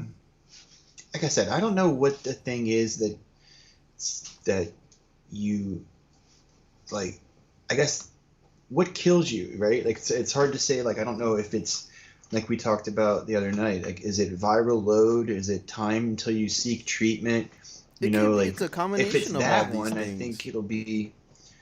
Well, like I think if it's that one where you put off getting treatment. I think that's what eventually, because it gives it more time to like build up in your system. Like you have to catch it early. Yeah. I feel like that could be important, and I feel like that's what makes it dangerous, right? Because are going to avoid going as long as possible. I mean, that's like what we keep saying about like having the for-profit healthcare system. Yeah. Right? You're just naturally going to avoid going to the doctor until you absolutely can't avoid it anymore. Yeah, or that story we posted up on the subreddit. We didn't get to talk about it yet. The Tyson food thing. I mean, what the fuck are these people thinking if they see a story like that where these people were? Let me find this shit. Fucking subreddit. All right, there we go. We got a video. I'm just looking at this. The Fed canceling all those lending programs. Did you see that? Hold on, let me.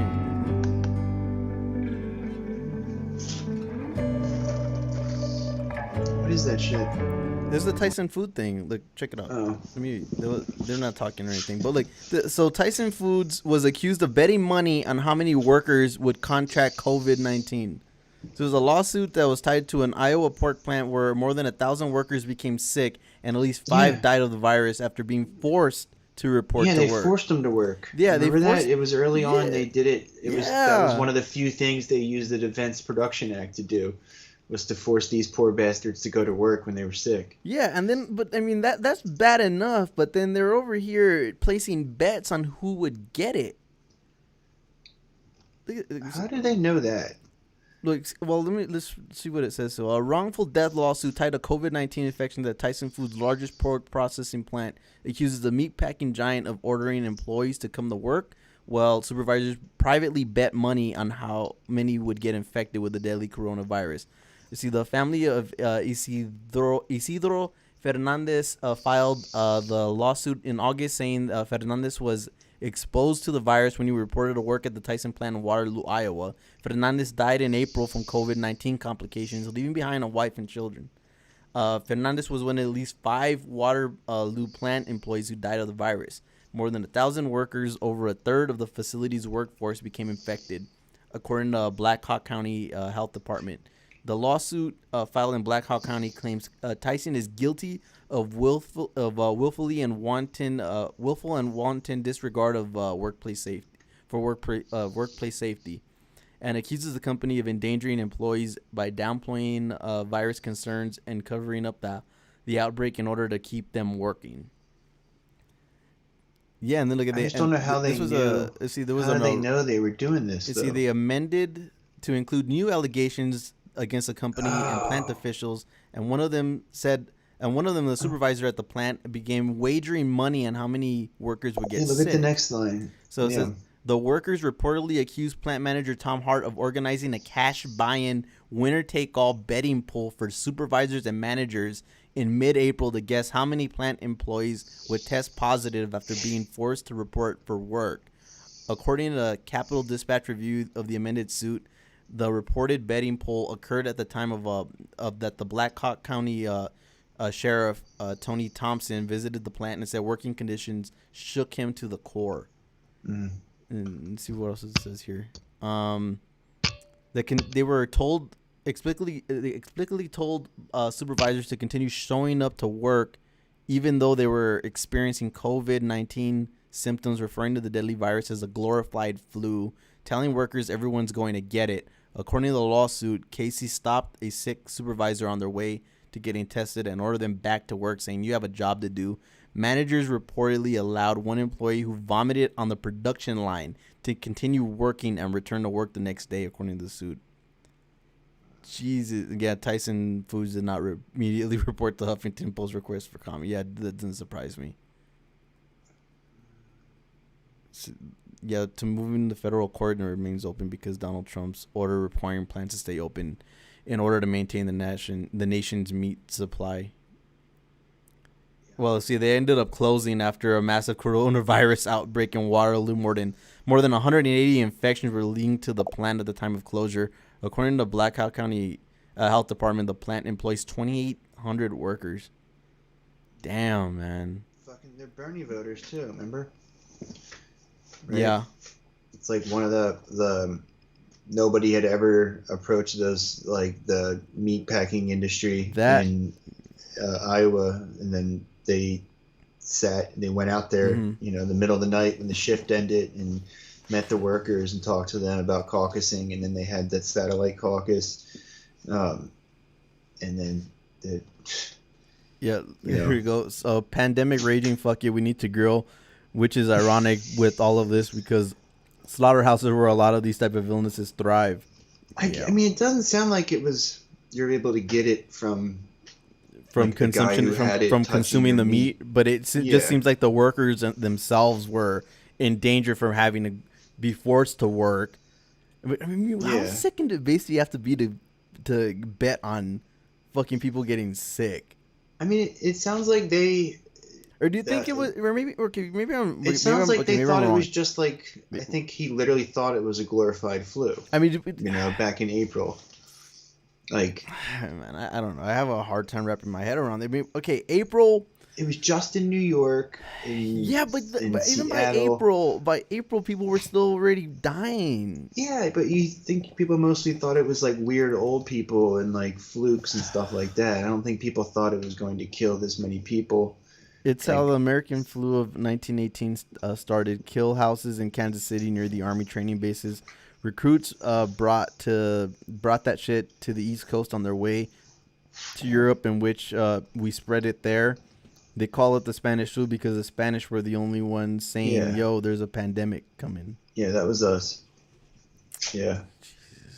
Well, okay, so at that point in April, where were we in the pandemic? Because it was already bad. Because we were already shutdowns. I mean, we were already talking like they needed to delay the voting. I remember that because. Because shit was already spreading, to the point. 28th. And if you see, your workers already getting sick, and you see one even throwing up on the line, at one point or another, don't you have some kind of conscience? Yeah, they were trying to go home. They wouldn't let them. It sounded like the workers were trying to. No, I'm talking about the people above them. Like, don't they have some kind of conscience that their fucking workers are throwing up? They're sick. No, yeah, they don't care. They like I said, they're like fungible to them, right? Like, we'll just get some other immigrant, some other like illegal or whatever, that's they literally would prefer that, right? They only want them to work there, for a short amount of time as possible. So they have to give them like less benefits. Like these are like I keep saying every night, I say this again. Mm-hmm. The country is run by the worst people imaginable, like the worst people you could dream of. And the way they divided it up, there was like managers and supervisors on a cash buy-in pool. Mm-hmm. Like executives, and then all the underlings could just go. It was like March Madness. Probably because the basketball was canceled, right? So they had to have their own tournament. Look, exactly by then, like if they cancel fucking March Madness, at least by that point you realize it's fucking serious. Yeah. So I don't really buy at that point that they were thinking it was anything else. If they thought that, then they're fucking idiots by then. Everything is everything. Dude, fucking Brian Kemp, the mayor of Georgia, didn't know that you could be asymptomatic until later than that, right? Like super late into it, like in the summer. You remember somebody pointing that out to him in a news conference, and him literally figuring it out on the spot. They had think about the recording with Trump, right? We didn't know that until after the fact, right? They believed him when he said it was no big deal. It was just the flu. MAGA country believes everything he says. He's literally the highest authority in the country, Let's see. Fuck no, Tony. I told you all. The second Guitar Center was told you could have 25% capacity. We were open with no hazard pay increase, and the only thing they did for the sales per hour was not hold it against you for performance evaluations, of which there are none, no raises yet. Like I told you all, your book still got burned. It's just fucking. It's a ball breaker to think that people operate like that, man. They all operate like that. I'm telling you, they, in more or less, right? In varying degrees, in non-specific situations, but that's I'm saying. They're trying to. That's what they want. They want everybody to be in that situation where you're just so perilous. Like they want to. They prefer if they had a system where they could deport, like native-born people too, right? Like they want to be able to like abuse you, use you, and then cut you loose with no, liability or, benefits or anything like that. Like they want to treat, the American worker like, the Foxconn workers in China, right? Yeah. Like just completely,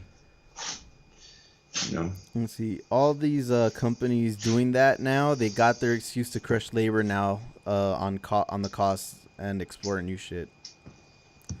All right, I had this let's see if we can add this weird story that was involving the Michael Brown case. Did you catch that one? Yeah, I saw that. That's fucked up. Did I post that in the sub? Yeah, I think I did, right? I put that up. But I did. Well, here we go. A Kansas man is accused of illegal autopsies and he faces fraud charges. So, where's this thing? Oh, where's the article? But I really have to like all this stuff or what? Or is it blocked out? Oh, it's all blocked out. What the hell? Well, here we go. Do you have it all selected? No. Here we go. So, a Kansas man was indicted on 10 federal counts of wire fraud for performing private autopsies with no medical training. One of those was for Michael Brown in Ferguson. That's so fucked up. Like, you believe that? I what do you? How did he even get in the position to do something like that? Probably just had like a small business type, like had preferred like position to negotiate for like government contracts and stuff, like they had you have to do it incognito. Yeah. That's how these jobs get doled out, right? It's like your brother-in-law's cousin, like your business partner's kid, like that's who gets these jobs. So like if they're hiring an autopsy guy, right? Like this guy put together his yeah, like Topeka, Kansas. A Kansas man accused of performing illegal autopsies has been indicted in 10 counts, and the government wants to recover more than $1 million in fees paid to him by clients. The indictment accuses Sean Parcells, 41, of Leawood, of falsely leading people to believe that they would receive an autopsy report from a pathologist. Federal prosecutors from Kansas said in a news release. Parcells is a self-taught pathology assistant with no formal education. From 1996 to 2003, Parcells worked as a pathology assistant for Jackson County Medical Examiner's Office in Missouri. So Parcells owned a national autopsy service in Topeka, where he provided private autopsy services, and clients used his service typically paid Parcells $3,000 plus expenses up front for a full pathological study and diagnosis of the cause of death of a family member. So it says he received payments for at least 375 clients for more than $1.1 million, but never provided a full report in most of the cases, the indictment said. So you could face up to 20 years for this. He was already banned from providing autopsy services in Kansas. There you go. Parcells was offering to perform swabs for COVID-19 testing and to examine people who died to see if they tested positive. Jesus. Where was the Michael Brown connection? Well, I mean, because I guess he did the autopsy on Michael Brown. That seems sus to me. Like, yeah, look, so this is what let me go to this really fast. So, autopsy expert hired by Michael Brown family is a huge fraud. See, it was a private his thing. Family hired him. Yeah, they hired, and they were one of the people. Like they said, so he wasn't government contracts then. No, it was private. No, it was a private thing that they went ahead and examined him. Okay, that makes sense. You probably go with the guy who's cheapest or whatever. Well, I mean, at that point, he got $1.1 million from this shit. Yeah. It's probably about what it costs, though. I mean, what's the math on that? 1.1 million. What's that, like 50 grand a piece or something? Here we go. We had a woman here in Tampa pretend to be a lawyer for like 4 years and even argued in court. Whoa. Yeah. I think, yeah, I feel like there's probably a lot more of this shit out there. Like, I think a lot more of it, like, no-show jobs. And I think it's like what I was saying a second ago before we knew what this guy's deal was, that there's all kinds of situations like that where just completely unqualified people are working for the government because it's nepotism and all. Man. Treasury Secretary Stephen Mnuchin. I don't know. We should read this one, see what we think. All right.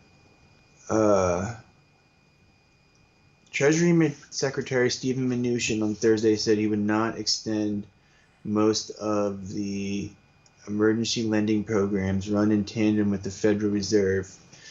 A move the central bank immediately criticized, citing a fragile recovery.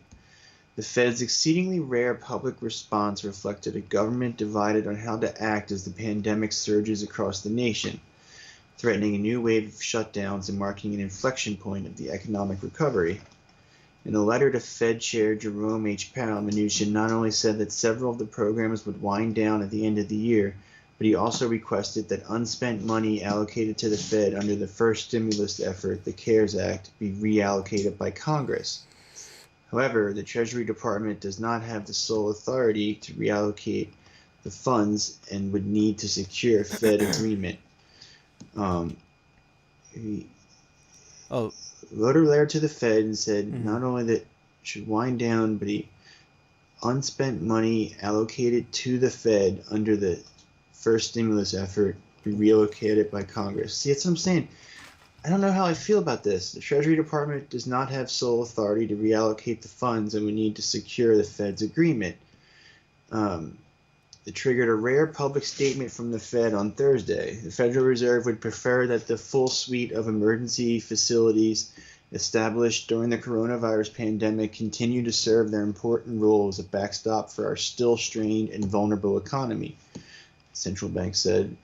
Treasury Department's move would end most of the Fed's emergency lending facilities, as well as two highly scrutinized programs, the Main Street Lending Program and the Municipal Liquidity Facility, which issue loans to struggling businesses and local governments. So PJ says he's destroying all the apparatuses that Trump used to deliver the stimulus, so Biden can't take his spot on the conveyor belt and use it to maybe do something for us. Yeah, I saw something like that, but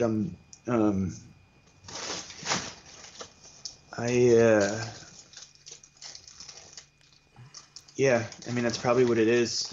Like, it's probably, but I don't know why I think these programs weren't working though. Like, I think that part is correct. Like, I think the Main Street Lending Program, the stuff that we were talking about, or the Municipal Liquidity Program, I think one of them had, like, the interest rate was too high or something. Like, you could get a better deal just from a regular loan, I think. Yeah.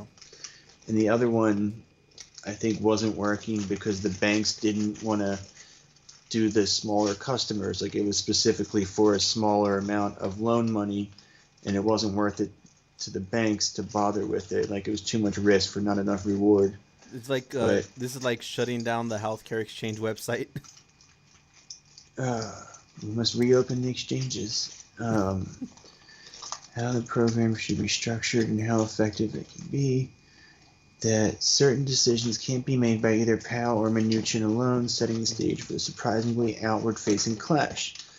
I want to know, like, opinion on it, though. I want to know what, like, Jeff Stein thinks. Usually handled out of public sight. And these are really unusual times. Curb the Fed's spending powers comes as new economic data signals the U.S. economy is being newly battered by a spike in coronavirus cases, triggering a new wave of government-ordered closures, restrictions, and shutdowns. Oh, so they're going to try to, like, blame that and not just the complete, like, failure of the economy. There haven't even really been any shutdowns. Like, ours just took effect today. Yeah. Like, New York schools just shut down, like, the other day. They're still fighting the one here. Unemployment insurance claims rose last week for the first time since early October. So, what do you mean, first time in, like, 2 weeks or whatever, or 3 weeks? Is that what you're saying? They swiftly criticized Mnuchin's decisions, politically motivated to hurt the economy. President-elect Joe Biden is set to inherit. Yeah, I mean, that's what the libs are pushing. Right. That's their explanation for everything that's going on right now. They're saying it's because they're trying to tank the economy, but Mnuchin's they are trying to do stuff that kind of guy, though. Like, but they are trying to do stuff. Mnuchin is a capitalist, right? No, Mnuchin wants the economy to work. No, but they are trying to do stuff to go ahead and make it difficult on Biden when he comes in. I mean, look what they're doing with the Iran thing. Well, that's different. That's what I'm saying. That's a specific foreign policy goal they're trying to achieve. Yeah, they're trying to make it harder for him to get back in the Iran deal. I mean, why wouldn't they make it tougher on him to rebuild the economy too after COVID? Because they, like I said, part of the reason why like Wall Street wanted Biden was because he was going to be more stable for the economy, right? They want the economy to get fixed. They think Trump has been fucking it up. I mean, Mnuchin is like he's a Democrat, right? Like he's a lib. He's not like ideological. Like I could totally see Trump like trying to fucking burn down the economy just to watch Biden burn with it, And most like Pompeo and most of those psychos would totally be down with that. Yeah. But I really I'm not sure. I think that like Mnuchin is not as ideologically motivated like that. I think he's. More inclined to just. I wouldn't put it past that administration and try to burn everything down on their way out. No, but think about it though. Like, what good does it do them? Like, yeah, I'm sure they're all like insider trading, like leveraged. Yeah, we don't know what they have. Well, that's exactly it. I mean, we don't know how they're leveraged. I mean, for all we know, that they're gonna, they could set themselves up perfectly to be able to benefit from any kind of mess that they create. Those guys want stability, man. Like they want, like. Yeah, if they could profit from it and then leave Biden with a shitstorm, they'll do it. I don't think it's about. Like they want to create gridlock, right? Like that's the. I mean, that's the other part. There's going to end up being gridlock anyway because of the state of the Senate. Let's see. This is... just real quick, as PJ was talking about it.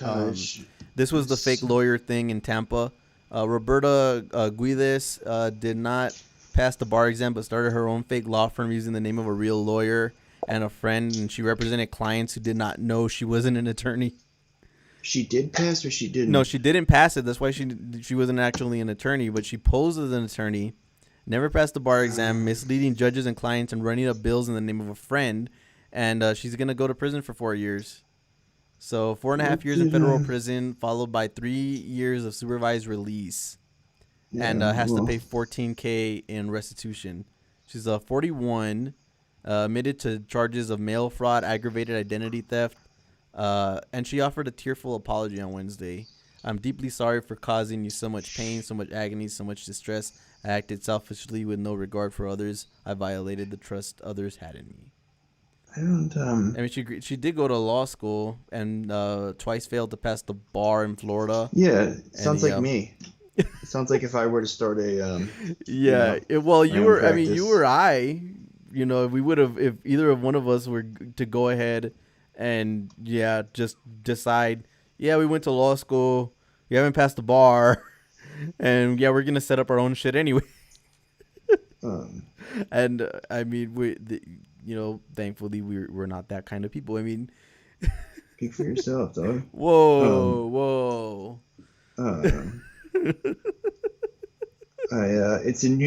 It's a new kind of law firm. A new kind of law firm? It's the gig working. It's like gig worker for lawyers. It's like you hire, somebody who's mostly qualified. Well, look, I mean, for nothing else, but I mean, with the last year of law school, it just seems like a bunch of exit courses and a dissertation. But no, I mean, the last year is hard because you have to do the fucking, you have to do like the full thing, like the trial advocacy or whatever it's called, right? Where you have to like write the complaint, the discovery. You have to do like all the steps. They weren't gonna have me do that. All they had me do was the dissertation. You have to take. I think it's a fucking requirement. No, all that was on my shit was the law clinic stuff, and then the what do you call it? Doing that whole dissertation shit, and then doing a bunch of exit courses. Yeah, what do you think the dissertation is? Well, yeah, that's what I was talking. We were probably just talking about the same thing. Yeah, you have to do everything. You have to like write the argument. Yeah. You have to write it's like but it was 150 pages worth of research papers and shit. Yeah, it was like a crazy year-long project and everything else, but yeah. Let me I want to know. I don't like the way this article is written because it's fucking written to be like the Financial Times, where it's like neutral, where it tries to like not spook the markets or whatever. So it's not giving you any kind of opinion on what the author thinks is happening. Although they've been widely criticized for their onerous loan terms and meager uptake. Yeah, that's what I said. Yeah. They've argued for months that it would be premature to cut that support until the recovery is sustained and the economy survives the dark winter ahead. See, this is just so there's $454 billion to the Treasury Department to support the central bank's emergency lending programs, including those for struggling governments. Those lending programs have recently become a political football. Okay. Toomey from the banking committee said those programs have served their purpose. Clear the programs are meant to be temporary, but so where's the money going to end up is the thing. That's what I'm trying to figure out here. I'm trying to literally follow the cash, right? Established. But if Congress has to reallocate it, that's something that would have to happen so they could delay it or stall it or do whatever. And let the money's probably sitting in some like congressman's bank account or something, like, adding interest. Like, wouldn't take long to make a ton of money off $454 billion in the, in the savings account, right? Yeah. Like, what's the rate on that? What could you get from what? $454 billion in like a like a savings account or a CD or whatever? Well, what are they giving you, 2% now? Let's see. The money entrusted to the Fed has hardly been touched, and it's unclear how much money could get out the door given specific rules about how it should be spent. Of the $454 billion allotted under the CARES Act, only $195 billion has been specifically committed to cover any losses the Fed might take through its programs, including through loans that companies fail to repay. As of last month, the remaining $259 billion still has not been committed to any of the Fed's specific program or for any other purpose. Well, look, if you just I think this might be good, man. if you repurpose it into a CD or something like where you're asking, it's probably gonna give you like 2% right now. So 2% of 450 billion is what, $9 billion? What did I say it was? 250. So that's like what, 5 billion? 259 is left. Yeah, so it's still shit. Like, yeah, it's like still like 5 billion. Whoa. Yeah. That's probably what's going on there, right? Like, they probably want to be able to control the money, like the different sides want to be able to control it because they can direct where the interest goes. Yeah. So they, like the incoming Biden people want it to sit in Treasury so they can, have it waiting for them when they get there or whatever. And Mnuchin probably wants it to go back to Congress so the chuds can find a way to steal it, like the banking committee or someone like that. I just don't know who to trust because they're all obviously going to say, it's like we just saw with the Afghanistan. It's like you can't trust them at all, right? Tammy Duckworth saying, like, they're going to come home in a body bag. Oh, Jesus. If you want to bring them home now, they're going to come home in a body bag now. Like, what does that even mean? Put them in a body bag. Right? I got that Cobra Kai thing. Logically, is such a so it's a fallacy. Come on its face. I wanted to talk about that Peter Schiff tweet, bro. Which one is that? The Bitcoin thing. PJ, actually, you commented on this. Oh. Let's go to this. So, Peter Schiff. Here, talk to PJ for a minute. I have to pee. All right. You want to take a... Well, we could go to a break and we could come back with this. Hold up. What? We'll be back, bro. Go for it.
All right, there you go.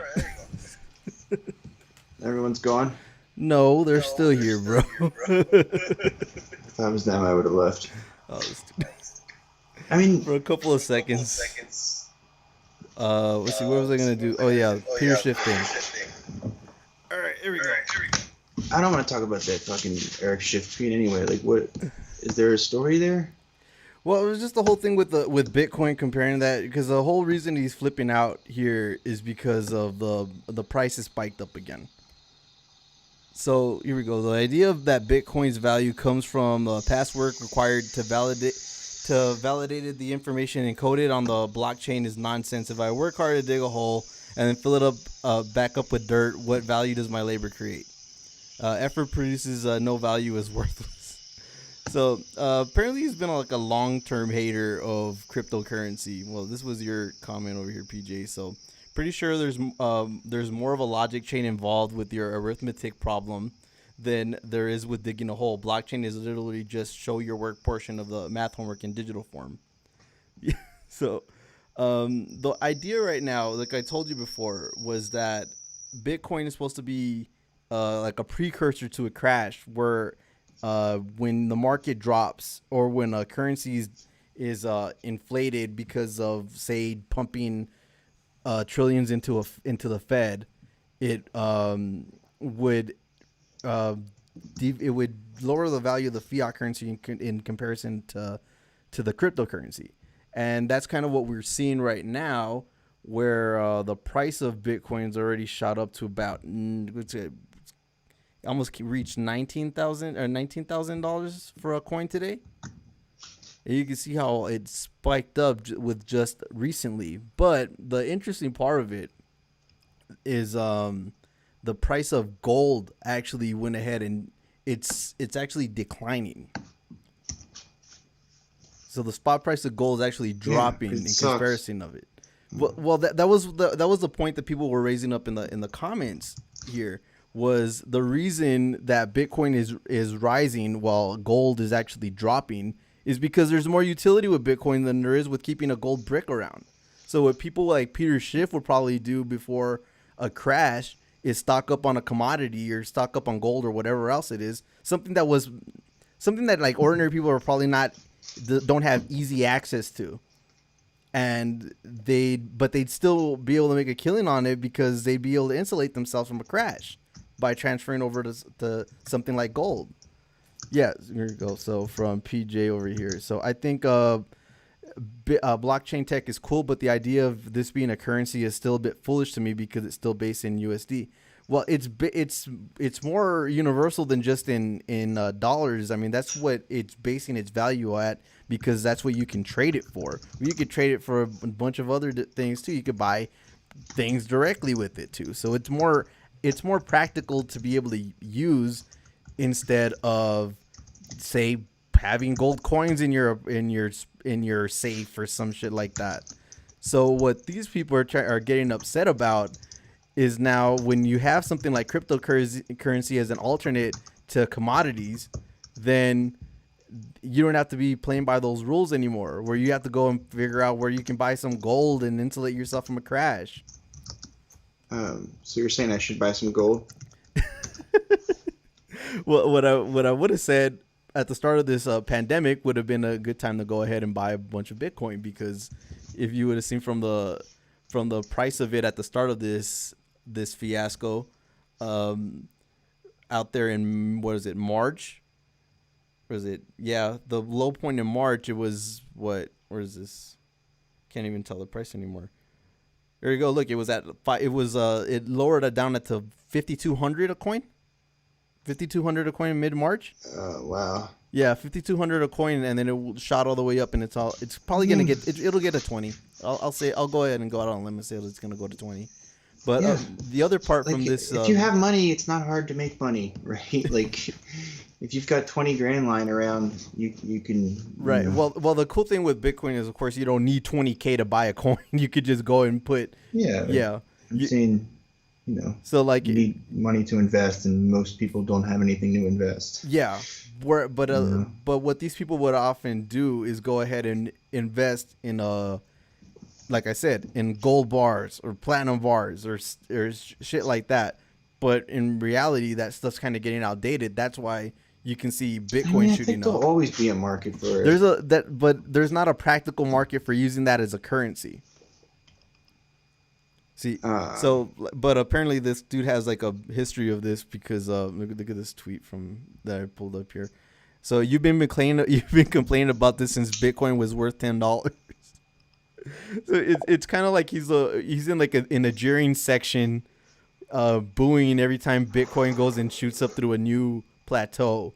So you imagine this dude has been around. Well, he's kind of like that Tim Miller guy we were shitting on earlier. Yeah. Right. Like their job is to like defend the status quo and shit on anything that's new or trying to change things. Right. Exactly. So like that's what Bitcoin is meant to do. It's like all the young hip finance bros are like all into Bitcoin. Well, think about it like this, bro. Look at what's easier to go ahead and get your hands on. Gold at spot price or Bitcoin? I mean, I don't know how, like, can't you just like buy shares in Robinhood and stuff on commodities market? I mean, yeah, it's not like the thing is, it's like you're literally buying ones and zeros versus having an item. It's like, what are you preparing for? Are you preparing for the apocalypse, or are you preparing for? You're preparing for a temporary crash on the market, and that's it's crazy. Yeah, so you want a Bitcoin? I'd rather have Bitcoin. Yeah, exactly. And then on top of that, all right. Not now though. If it's so high, nobody wants to buy into it now. What he's mad about. Because conceivably, remember, there's still people that out there, a bunch of those tech bros you're talking about that are thinking that this thing can get up to 100,000 a coin. Yeah, I know, but like the Peter Schiffs of the world are salty about having to buy into Bitcoin at such a high price, even though they know it's the right move to make. So intellectually. That's the other part of it is they'll say shit like this in order to go ahead and try to drive down the price with whatever influence they do have. Like I was telling you about that whole Jamie Dimon thing that he did. Yeah. Oh yeah. I don't know if they would be able to do that. Schiff doesn't have a check mark. Yeah, he doesn't. He's not checked. But yeah, no, he's just a fiat currency hack. Whereas I think after that we did that Pac-Man video, people try to go ahead and say that we're crypto fascists. We're not crypto fascists around here, bro. What? No. We I mean, you might be.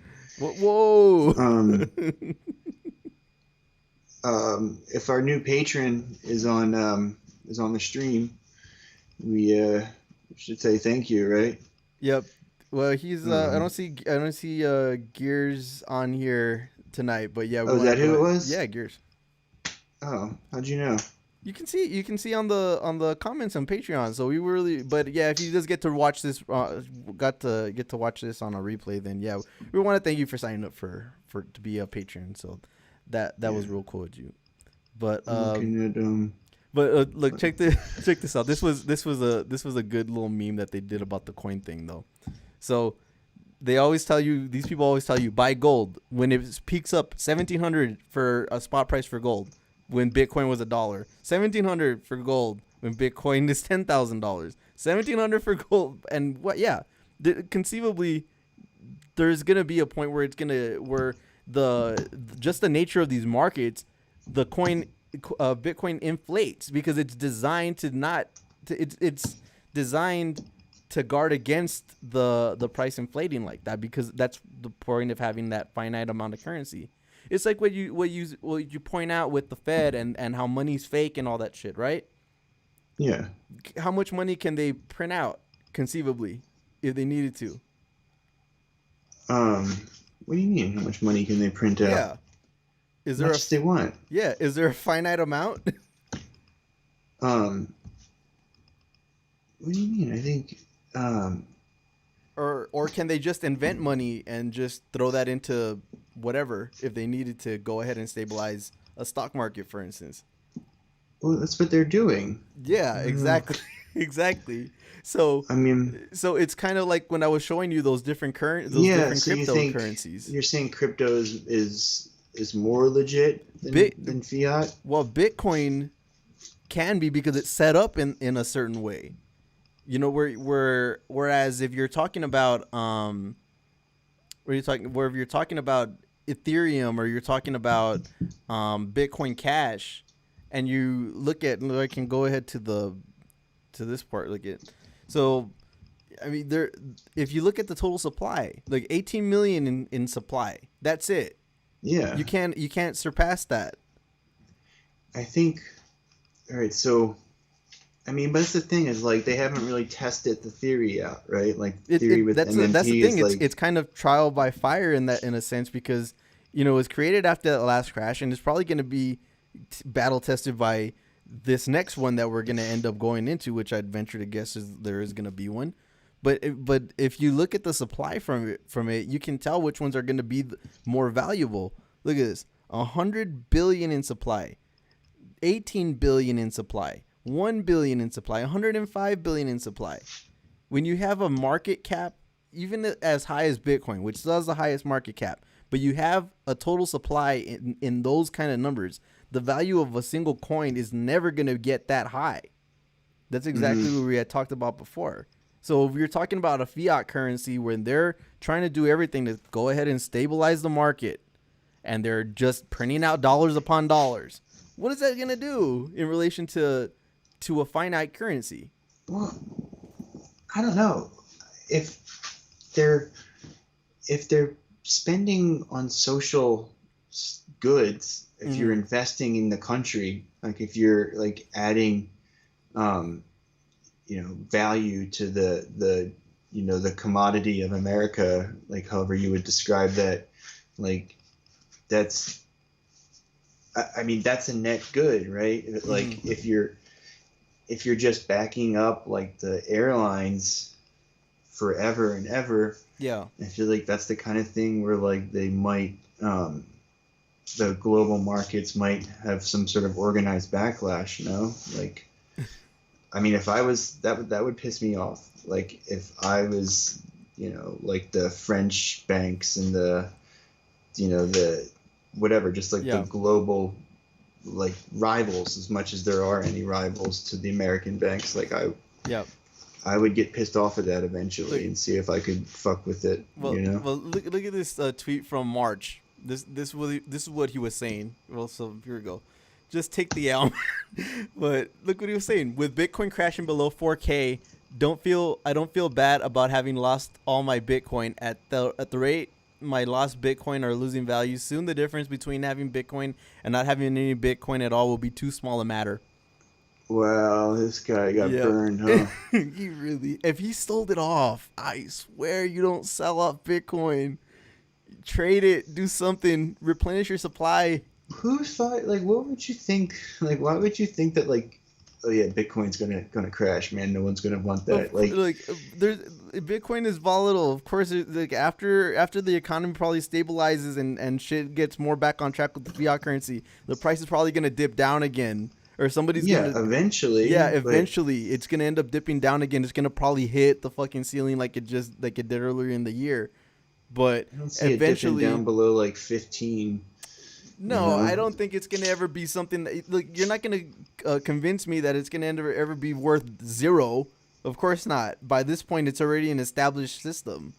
I mean, unless they come up with something that's like more secure somehow, it's easier to mass produce. See, that's the thing. They've invented all these different kind of currencies, and that's what that GSX shit was about too, where they're trying to create a secured crypto with that's backed by gold, so it has some kind of floor, which is which just is scammy on its face. Yeah, that's dumb. But the point of that whole thing is just every time they invent some kind of new coin that's supposed to be taking Bitcoin, what Bitcoin did, and taking it to a new level or whatever else they're gonna end up doing. Yeah, the price moves and fluctuates in relation to Bitcoin.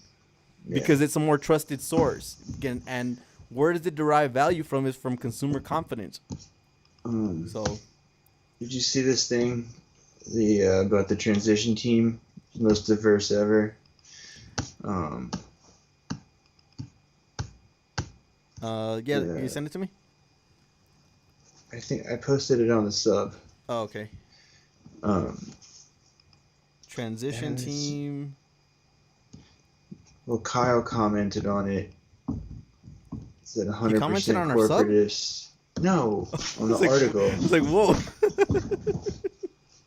46% are people of color, 41% senior staff, POC, 52% are women, 53% of senior staff are women. Oh, here we go. Okay, here we go. Let's go to Kyle's thing. So, yeah. We can do this,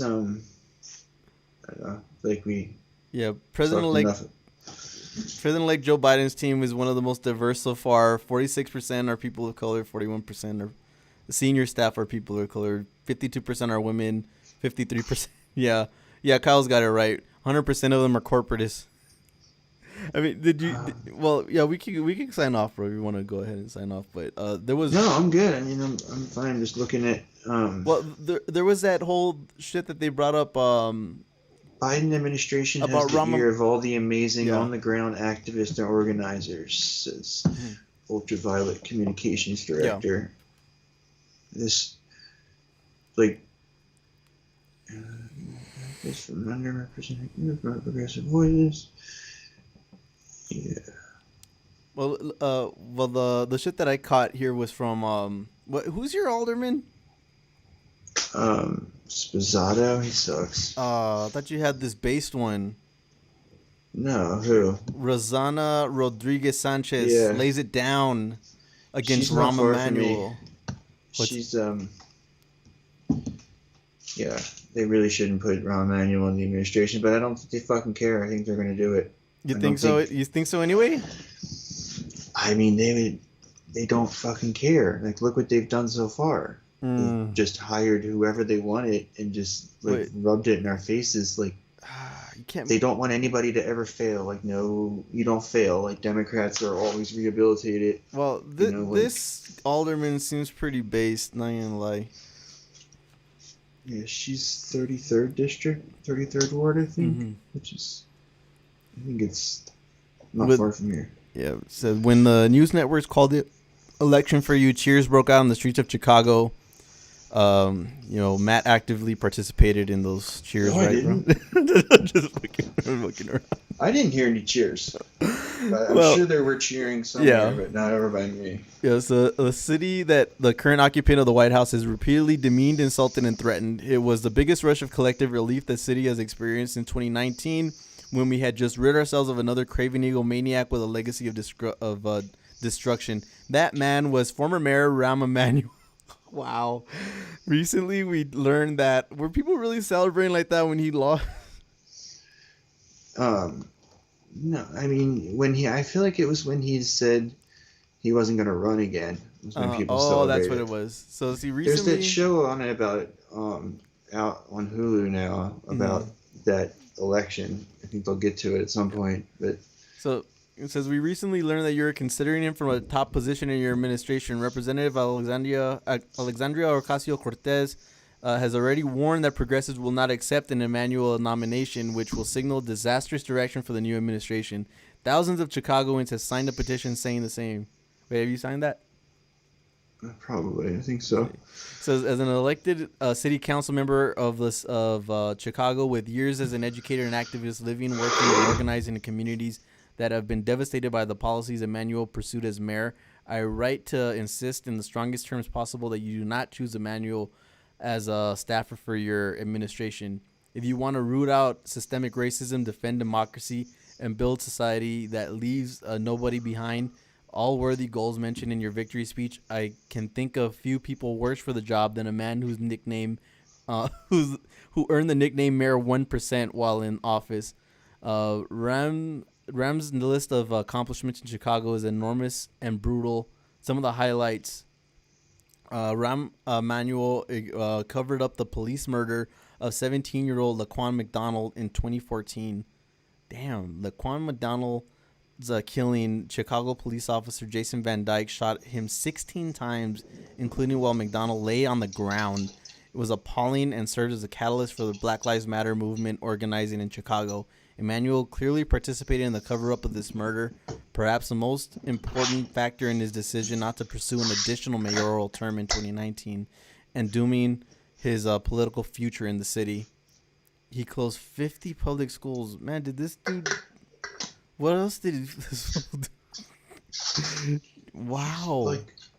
Yeah, man. And he shuttered half of Chicago's mental health clinics. Yeah. He lavished in wealthy neighborhoods and developers with public dollars intended to be used to support poor and working class communities. Like if you need treatment from one of the city's, public mental health clinics, it's like a year and a half wait or something like that. I remember looking into it before, like if you want to go to like rehab or anything like that. Yeah. It's like says some of his greatest hits include $55 million to DePaul University to purchase a new basketball stadium, millions funneled to tourist magnet Navy Pier through elaborate shell game, and another $2 billion in subsidies for luxury mega developments on his way out the door. Yeah. Damn, this dude is about as fucking decrepit as you get.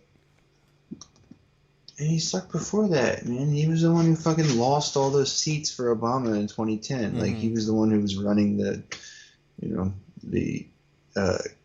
he just basically had a consistent. Everything he's done, he's failed at. Like he hasn't done. He was Obama's chief of staff too, wasn't he? Like, yeah. He was just horribly corrupt and terrible for the country and the party. And I mean, I would just like to have, I feel kind of like I feel bad saying it, but you got to hold him accountable. Like you gotta, somebody has to fail. You gotta they can't just have them never have any consequences and continue to fail up. Like no matter how much horrible shit comes out about them. Like all the stuff in 2016. Like I guess. That shit has to be down. That shit has to be kind of close to you because if you had to experience all the fucking ramifications of his shitty ass policies. It's just like anywhere else. It's just like neoliberalism, right? It's like things are slightly less public slightly more privatized than they were before. Yeah. You know, like there's slightly less money in the city's funding. You know, there's like parks are like 3% less well kept up, and like parking meters are like, like 2% more expensive than they should be, and like the red light cameras like are 10% more corrupt than like the company than you would want them to be. Like just little things like that. And the schools are doing better just because the teachers union's so based, right? Like they've just held it down, and that's kind of kept it. I feel like the organized labor in the city's pretty is been a good bulwark against it. Yeah, I mean, like you've talked about this, like a point of personal pride for you almost when you see DSA members getting alderman spots, right? Yeah, you know what I mean? But like on the other hand, when you see somebody that fucked with your city in the way that this dude did, and him kind of failing upwards, where he was so politically untenable that he couldn't run for office again, going ahead and getting a spot in the White House. I mean, exactly, and that's just what they want to happen, right? He like never takes any official recognition of like what he did wrong, and just gets to kind of say, I'm not going to run for office again, and go take it easy. And then he's been on the news all year, right? Like the last little while, like rehabilitating himself. Like that's the kind of thing where he should be, like that's not like cancel culture, right? That's just like you failed at your job, you did this horrible racist thing, you deserve to not be offered jobs on cable news anymore, right? Or and get these higher positions. He better not fucking do that, man. He better not do that shit. Yeah, and then and this other shit that look at this dude that Joe Biden's appointed, K Street corporate lobbyist for AT&T. Yeah, Steve Ricchetti. Yeah, Steve Ricchetti as a counselor to the president. Yeah, he's so terrible. Yeah, man. I mean, that's why the squad is out there the way they are. That's what I'm saying, man. I feel like they're fucking seeing all this happen in slow motion. There's nothing they can do about it. Yeah, it's just happening, and they're just like fuck. And then Marjorie Taylor Greene starts talking shit, and they're like, "What'd you say? Fuck you, lady! I will fucking eat your soul, bitch." And then they do the Twitter equivalent of that, though. I mean, like, that's what shit. I'm saying. Yeah, that's what I'm saying. They just like it. Just what kind of power do they have to like, like they're basically laughing at like the Sunrise and like the groups like that, who, they're going to try to characterize them as like shitty allies so they can continue ignoring them while they appoint all these corporate hacks and just the Wall Street greatest hits. I mean, I guess there's no Goldman Sachs letter this time, but I'm sure there's. I mean, well, we haven't found it yet. Yeah, I'm sure it's out there, or it's just they just know. Like those are the people running the campaign. Well, I mean, I said in the beginning that he was going to appoint one good one, and I think I still think that. Would like call me a sucker, but I mean, like all this shit. If we get Bernie as labor secretary, I have like this weird feeling that it might happen. If Warren though, it's not gonna be Warren though. You saw that, right? Yeah, I saw that story. How they said it's gonna be somebody moderate. Yeah, good. Yeah, you're a fucking psycho, man. Good. You're sicko. That would be like cutting off your nose to spite your face. And I'll do it too. No. I'm more upset about the Warren thing because she knew exactly what she was fucking doing. Yeah, dude. She knew how to fucking do it, and she knew like exactly which ones they were like exactly how to do it, how to negotiate it, to do it so that she fucked the bankers without fucking them too much, that they did some sort of response. But But there's not really anything they can do. They're just gonna fucking suck it up and pay. Yeah. Sam Cedar always tells this story about how before Trump won, they had this story negotiated, like Paul Ryan and Hillary, and they all were going to do the, like they had some sort of arrangement to like get her in and then do this big like tax repatriation plan to like go after the people who were cheating on their taxes, like, and she said, like, the story goes that they had like bipartisan consensus, and that was like this whole, like they had plans, right? Like it seemed like the establishment, a lot of deals fell through when Trump won, right? And I feel like that was the thing they were most pissed off about. And a lot of bipartisan deals. So, they have these yahoos running the party. Let's see. Why don't we do one more story? Let's see. Do you want to talk about Corbyn again? Not really. Why? What's he doing? Well, just this thing. Here we go. Jeremy Corbyn's lawyers challenged Labor over MP suspension. I thought they reinstated him. They just didn't give him the party whip. Yeah, I mean, I guess they didn't. Well, here we go. So, Jeremy Corbyn's solicitors have written to Labor calling for his suspension as one of the party's MPs to be lifted.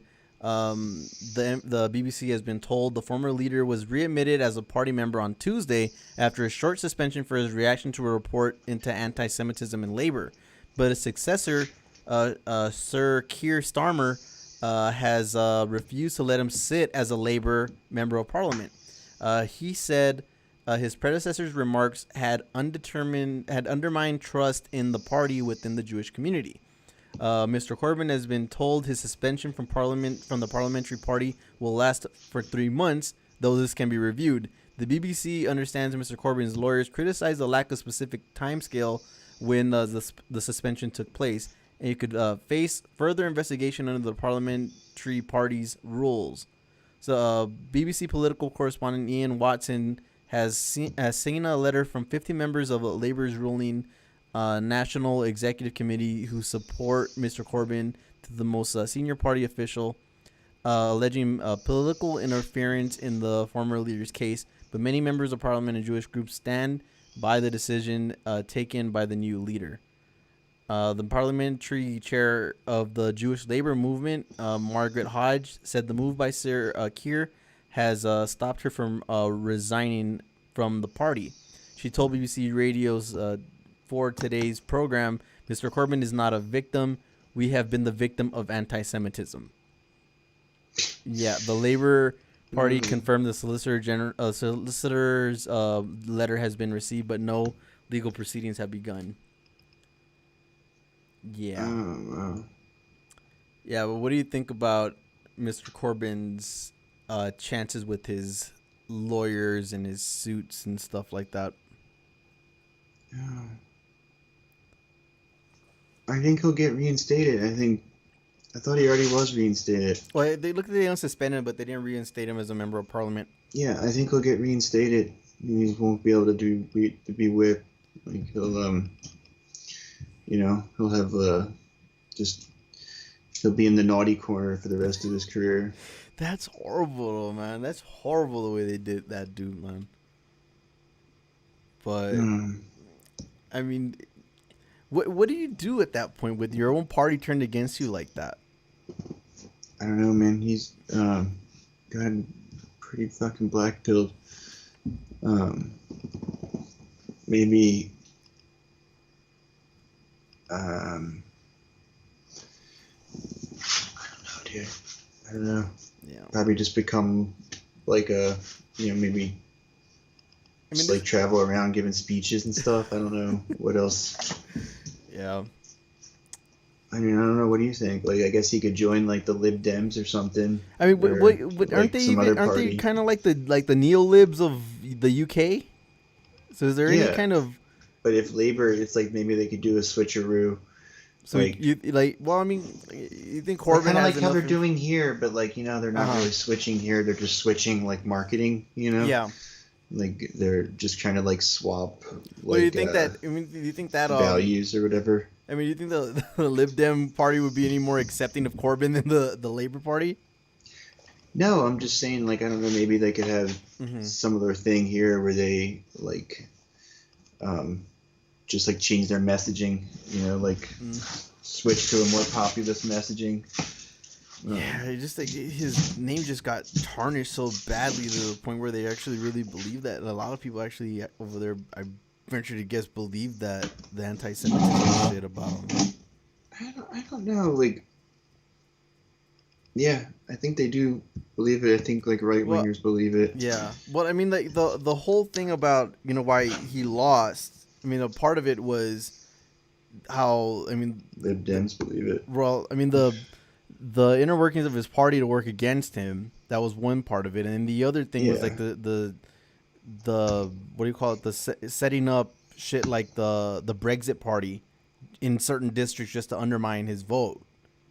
So I mean, I just think, I guess I kind of have a hard time gauging how popular Corbyn is just from looking at those kinds of numbers. Right. All right. You got anything else over there you want to go over? Let me look.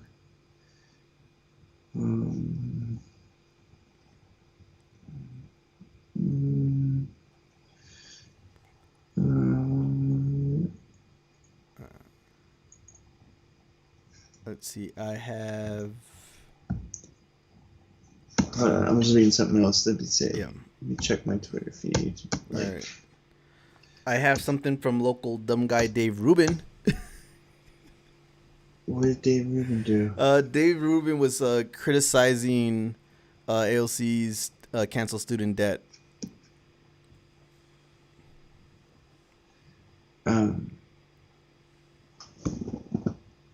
Okay.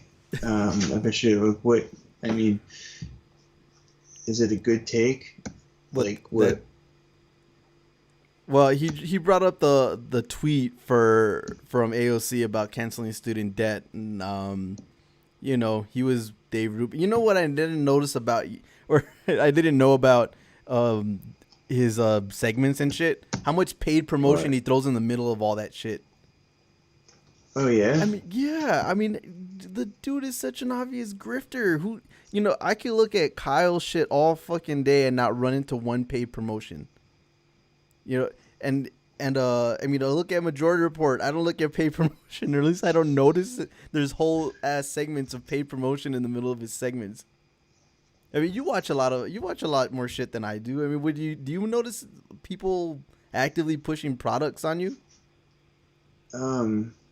I mean, people on the left usually don't, because it's, they have, they're, like, you know how it works. Like, sometimes the only one I can think of is, like, Pac-Man. Yeah, that's right? the only one I can really think of that actually, and maybe Jank to a certain degree, but I mean, it's more like... Yeah, TYT does a little... Yeah, TYT does that where, buy 2 strong coffee. And, like, Sam Cedar does a little bit, too, I guess. They do. He reads a couple ads in the beginning.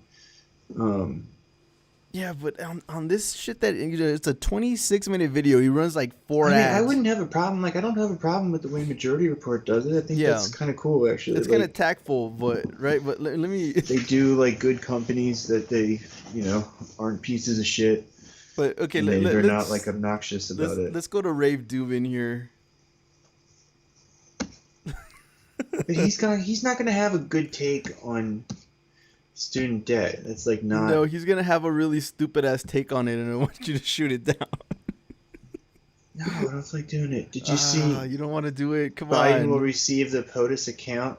Okay, on September 20th, even if Trump doesn't give it to him. All right. No, okay. No rave. All right, put it on. Okay. I can actually lose or okay, hold on. Let's go, Rave Dubin. Who know how to build a case. So we'll see if that Kraken gets released, but we're not going to get too far into the nitty-gritty of the election today. I thought I'd give you a little break on that. But before we do anything else, people, are you looking for a new protein bar that tastes like a candy bar. You're not going to believe it. I'm holding one in my hand right now. I've got just the brand for you. Built bars are super tasty. And we should get. You see what I'm talking? Should pay us to run his ad. You see what I'm talking about? Michael had one this morning, which is fun because everyone picks. Like seriously, he's terrible at it. God, he's so bad at this. Seriously, come on, y'all. He's so bad at all of it. He's like not a good pitch man. He's not a good hype man. Like he's so bad. He just turned into the fucking Sham Wow guy. It's just crazy that he has this career when he's just like really just so ill suited for the field, like some, right? Yo, that's like some fucking, what do you call it? You ever seen the Truman Show? What? The Truman Show? Yeah, with Jim Carrey. And then you see like the wife, he just like goes and breaks into this pitch. Yeah. Like, why don't you buy some of this? Yeah, that's how it is. Hold on, let me just go. I'm gonna skip this one ahead. But speaking of economics, people, I want to talk to you. Speaking about of money, Glint Pay. You guys know I've been talking about Glint Pay. I actually really love what they're doing here. So Glint Pay, this is the card. This is not my actual card, but it is what your card would look like. It's your. I mean, does he do this more than once in the episode? Yes, it's the same clip. It's the same clip. An actual debit like card, I so said, I think a majority report, like Sam does like 5 minutes in the beginning and just reads a bunch of ads. Like you can choose at that moment via the app. That's fine. Choose whether you want to. He's just bad at it. He's not like a good pitch man. It's so terrible. Does he do another one? Let me see if I can find another one. Because you could tell, because it's like so obvious with his motions.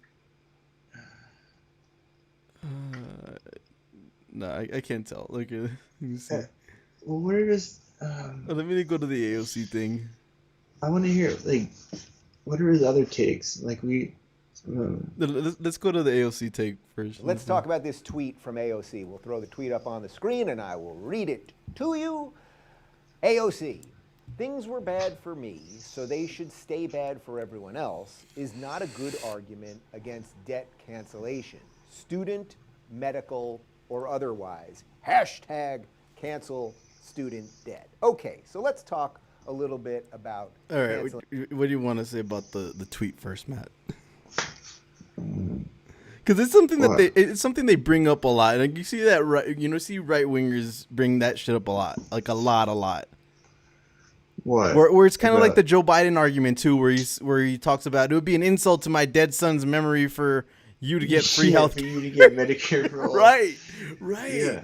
You see, and that's probably what he's about to go in about, because that's exactly what AOC's speaking out against. Is that what he's gonna say? What, like?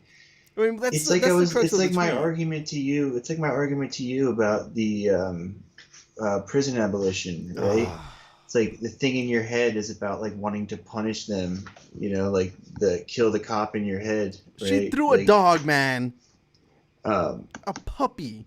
Okay, let's not rehash that one. It's just water under the bridge. Kill the cop in your head.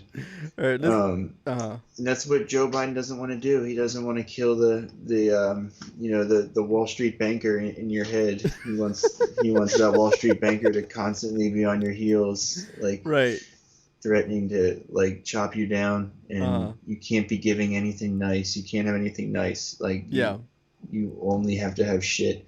That's the argument from last recession, right? It was the moral hazard one, right? That's totally going to be their story now. It's like they're all these people who are like behind on their rent, who are facing eviction, like they're going to find a way to like make that debt stay on the people, but not their landlords, right? Because they all owe their landlords, who they have the mortgage to pay, right? So like that's going to be due, right? So like 100%, that's the kind of thing that like Rahm Emanuel and his all-star team with Joe Biden would fucking work out with the developers. But all right, let's go, Dave Rubin. Student debt. I find one of the best ways to discuss this is think about your own personal situation. So I remember when I was applying. So he's going to do exactly what she said not to do. 1993. Really? Yeah. Okay. That's do the his math argument? on my age. Hold on. I was applying to colleges, and I wanted to go to Syracuse University. I grew up in New York. Syracuse is a private school, upstate New York, and I wanted to go to Syracuse University because they had a great sports broadcast program. I believe Bob Costas went there. Marv Albert. I wanted to be like a Sports Center anchor kind of thing, but I knew I wanted to be a broadcaster of some sort. I guess it worked out, I suppose. I wanted to go to Syracuse, and my dad looked at the numbers. We got the application, and we're looking at everything, and it was something like $25,000 a year to go to Syracuse. And my dad made it very clear. He said, if you want to go to Syracuse, you're going to have to take out the loans to do it. But if you want to stay in state, meaning go to a state school here in New York, and New York, at least at the time, had some pretty good state schools. They're called SUNY, State University of New York. What is this? SUNY. Okay. If you want to go to a SUNY school, which were like 8 meant as a young kid, but I was like, a young person, it's money back, right? Like that almost seems like the reverse of school. School should be setting you up so now you're ready to roll. You're ready to explode into the world and produce, and was quite a good school. They've got a bunch of problems around free speech now, and they've been trying to invite me there to make it happen. We haven't been able to do it because of COVID yet. But in essence, my folks paid for it. It wasn't that much money, and I got a pretty solid education. I was a political science major, so maybe something. What was Trump's pharmaceutical plan today? I didn't catch it. So I'll have to rethink that one. But the point is, everyone in their life plan to link government payments for medicine to lower prices abroad. $100,000 plus into debt. Now, Syracuse. So I chose not to get $100,000. So he's saying I went to the lesser school because I couldn't afford it or something? Yeah. That's really his argument? Yeah, that's what he's saying. He said, okay. Oh, man. University, at the time, as I said. Over it, hold up, bro. Right now, Syracuse University, $54,000 a year. You wouldn't have gotten into Syracuse, Dave. With tutor housing, they estimate that it will be $75,000 per year to go to this college. Now, I don't even need to comment on Syracuse University as a university specifically. 75 times 4, let's do the math here, people. That's about $300,000. That means if you're taking out loans to go to Syracuse University, to be whatever it is that you want to be, you walk out of that university in the hole for $300,000. Now, even if you get an incredible job right after college, the idea that let's say you get, I don't know, out of college, if you got an $80,000 a year job out of college, that's pretty freaking awesome. You're still $300,000 in debt, and it's not like that $80,000 goes to pay that off. You got to live and everything else. Way. Anyway, I mention all of this because AOC's tweet, which I'm just going to read again real quick. Why don't we throw that back up there? All right, go for it. So what's this specific argument, though? Well, he's basically. Leave it on. Hold on. This is the meat of the thing. This is the part you should have fast forwarded to. Okay, hold on. Bad for everyone else is not a good argument against debt cancellation, student, medical, or otherwise.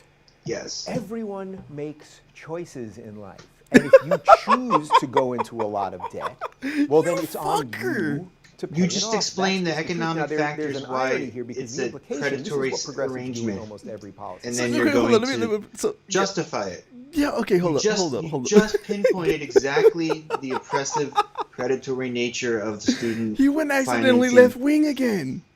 There's another one. He didn't, he didn't though, because he just didn't. It's like he noticed the problem and he's like, there's that problem in our economy. It's fucked up. And it's so. That thing is not going anywhere. There's no way we could ever fix that problem. That thing is just a natural force of nature now. Therefore, fuck you, pay me. You know, that's. Bro, like he really went there. They don't have any policy descriptions on the right. It's never like we need to lobby Congress to do this. Like we need to. He's talking about student debt as a personal choice. Yeah. Right. So you create this whole job market. That's the free market. That's the fucking right wing shitlord. That's their everything's a contract. Yes. You know, without taking into consideration like bargaining power of contractees. What kind of position do you get into a job market without any kind of college right now? I mean, really, what are you going to do? You're either going to go to college or you're going to be a gig worker. And where's the state of gig workers right now? And he's going to really go and make an argument about personal choices? I guess it's better to and then not be even a gig worker with no college degree, though. Right? Well, I mean, at that point, at least you're not in debt up to your ass, right? But okay, let's keep going, Dave Rubin. Sort of sounds right.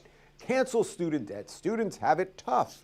Young people have it tough in this changing economy, and we should help them out. Well, that sort of sounds right. And by the way, I think there are some ways that you can help young people and reduce expenses for college. And are colleges way too expensive and actually in many cases making young people dumber? Yes, they are. Oh, God. But if you were to cancel student debt, first off, let's think about all the people who just paid off their debt. Well, oh my God! Right? They played arguing about now it. They paid off their debt, and then their tax dollars, after doing the right thing, will now go to pay off someone else's debt. That's not how debt works. That doesn't seem right there. But also, when you say cancel student debt, you realize that's not how canceling debt works. You don't pay for it; it's just canceled. Excuse me. You're talking about a lot of. He has no idea what he's talking about. People who take these loans to go to these obscenely expensive. He has no idea what he's talking about. You get $300,000 into debt, rich and then people don't take out. In essence, student loans. you're going to have even poorer people having their tax money to go to pay off that stuff. So really, it doesn't make sense at any level whatsoever. But this is just consistent with progressive view. It sort of sounds right. We don't have to think about the second and third order of things. But what's interesting here is she also says student, medical, or otherwise. Now, I think there are some arguments, as I just said about colleges, that they cost too much. I think that obviously medical bills can really add up, and there should be all sorts of ways that we can help. Okay, that's enough from you, Dave. We got it. We got it, bro. Dumb motherfucker, man. Yo, I mean, what part of him do you think actually believes any of that bullshit? I ask as he hits the blunt. I just think he's like a rich fucking white guy now. He's like a rich country club fucking douchebag white guy. Like he's like that's his thing. Like he's just fucking Like you better not get any money from the government. You better you better work your ass off. Like he doesn't even pretend anymore to be anything but just a bog standard like reactionary like I don't even know. What would you say? Who's he most similar to? Like in the right wing, shit lord, like broadcaster spear. I mean, I don't know. It's kind of just like, it breaks my head thinking about it. But but at the same time, looking at the reason I ran those ads at first is because it's clear and obvious that he's just a fucking grifter. It's all about the fucking money for him. Whatever he has to say, it's kind of I keep trying to go back to like a Tim Pool kind of thing where he just says things that people want to hear. No, Dave. That's not what Dave Rubin does. Dave Rubin they're paying him. Right. He works like he works for like the industries or whatever, like some like probably like some like Koch brothers right wing like interest group think tank kind of thing, right? Like that's what it seems like. All of like the right wing media people that are like pseudo independent, a lot of them like have like fellowships and stuff like that at sort of like the the legacy right wing like the think tanks and shit, like the Heritage Foundation and then on what part do you think you can make an argument that it doesn't make sense to cancel medical debt? Medical debt is not something that should exist in the first fucking place. No, none of it. Like it's one of the best like government that, like one of the best like small things the government can do like for its country to have like sporadic like debt jubilees. Like there's so much money to be made on the back end of that when the people are not paying the bills. It's like the perfect stimulus, because it's really a stimulus to the like everything else. It's like a stimulus to the rich, but it passes through the poor. Like that's that's not even that it passes through the poor. It's just like the numbers are in there, not like they're not in the right bank account for them. Like they need it to be on like a different side of the ledger. Like they can't stand that it's sitting somewhere else, like not collecting interest in their account. It's really, money's so imaginary. Like the more inflated it becomes, the more imaginary it seems. Yeah, I mean, that's kind of what it amounts to. But it's just $300,000 to go to college. Yeah, $300,000. But and that's the other part that he overlooks. So when it comes to the free college plan, You're talking. What was Bernie's plan? Was always public schools and universities, right? Yeah. I mean, there's no there's no differentiation there. That he's not even gonna bother to go ahead and acknowledge that at least there's. I think Syracuse is. He just said that it was private. He said that's private. Oh, I thought it was like a right. State but or something. There's not even that's exactly what we're talking about. With the free college plan, it's basically a public option for college. It'll be impossible to get into like those big state schools. You know, like if it was like free to go to Penn State or Ohio State. Yeah, it's just there's really. So, like, Dave Rubin has no argument. That's why I was interested to know what he was going to argue, because I was like, I feel like I'd heard all the arguments against it in the last couple of days, and really in the last week or so. And what he went There's ahead really no good ones. No, and what he went ahead and did was exactly what AOC's exactly. Yes. Like he referenced her tweet, and then he did the but exact I'm going to do it thing. anyway. I'm going to do exactly this anyway. I'm going to start. Like, even from first principles, like the beginning of the story, I'm going to start beginning of my college story. Right, and why I had it hard, and now you shouldn't have it easy, because I had it difficult. And the last part of it, he ducktailed it on the end of it by saying the same shit again. You know, what about the people that just finished off doing the right thing and paying again, six you know, figures for a college education? His audience are all, like, 50 and up, like... His audience are all old.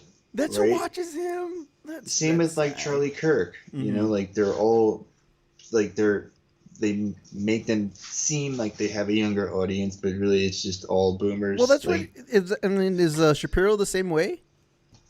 I mean, I think Shapiro probably has like, mostly that, but I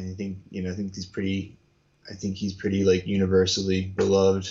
To the extent that there are young conservatives, I'm sure they listen to Shapiro. Right. Well, I mean, speaking of Charlie Kirk, I want to play this just because it was funny. It made me laugh.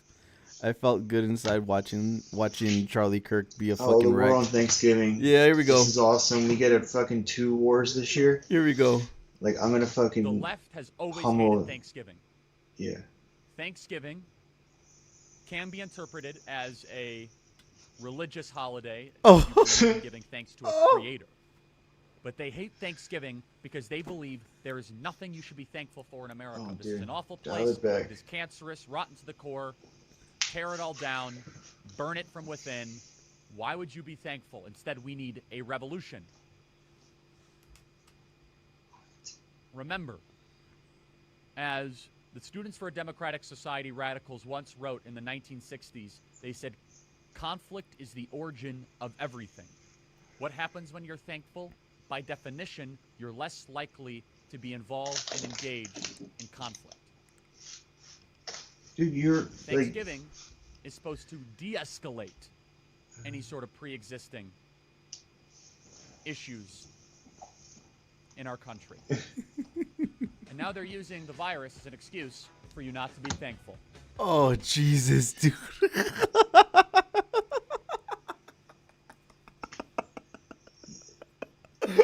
He's like a fucking crank. Dude. Now they're using the virus to tell you not to be thankful. Like, that's crank shit, dog. He's done. He's so done. He's having stupid. a rough time. And he looks like he's a fucking wreck, like he didn't sleep all night or some bullshit, and he's just been staying up all night in a corner wondering if AOC is gonna come bursting through that door and start a revolution. That's not what he's worried about. He's worried what's gonna happen. I bet you they're all nervous, man. Fucking Big Daddy Trump's gonna like swing a wrecking ball through the whole like think tank, like the whole right-wing douchebag, professional right-wing douchebag scene. You know, like. It's like they're gonna crack down on you and get deplatformed. Well, it's like who's he gonna like rescue? Like they're gonna take away my Thanksgiving. They're gonna take away my right to be thankful for my religion. Nobody thinks that. Nobody thinks that. Nobody's that dumb. I love how they turn it into he turns it into a fucking religious persecution. like there's never like how think about it. Think back. Has there like ever been? It doesn't. I mean, there's backlash to like Columbus Day, right? There's no backlash to Thanksgiving, is there? Like it's like what's another holiday that's arguably cultural appropriation? Yeah, to the extent that it's like a holiday, you know, it's at least it's like it pretends to be about the right stuff, you know. I guess like superficially, I just don't remember ever hearing a whole lot of attacks on Thanksgiving ever, and to the extent that there are any now, it's specifically because of the virus. Like I haven't seen anybody say fuck Thanksgiving. Like all my homies hate Thanksgiving. Like it's like fuck Thanksgiving. You don't want to kill your grandparents, you right? Know?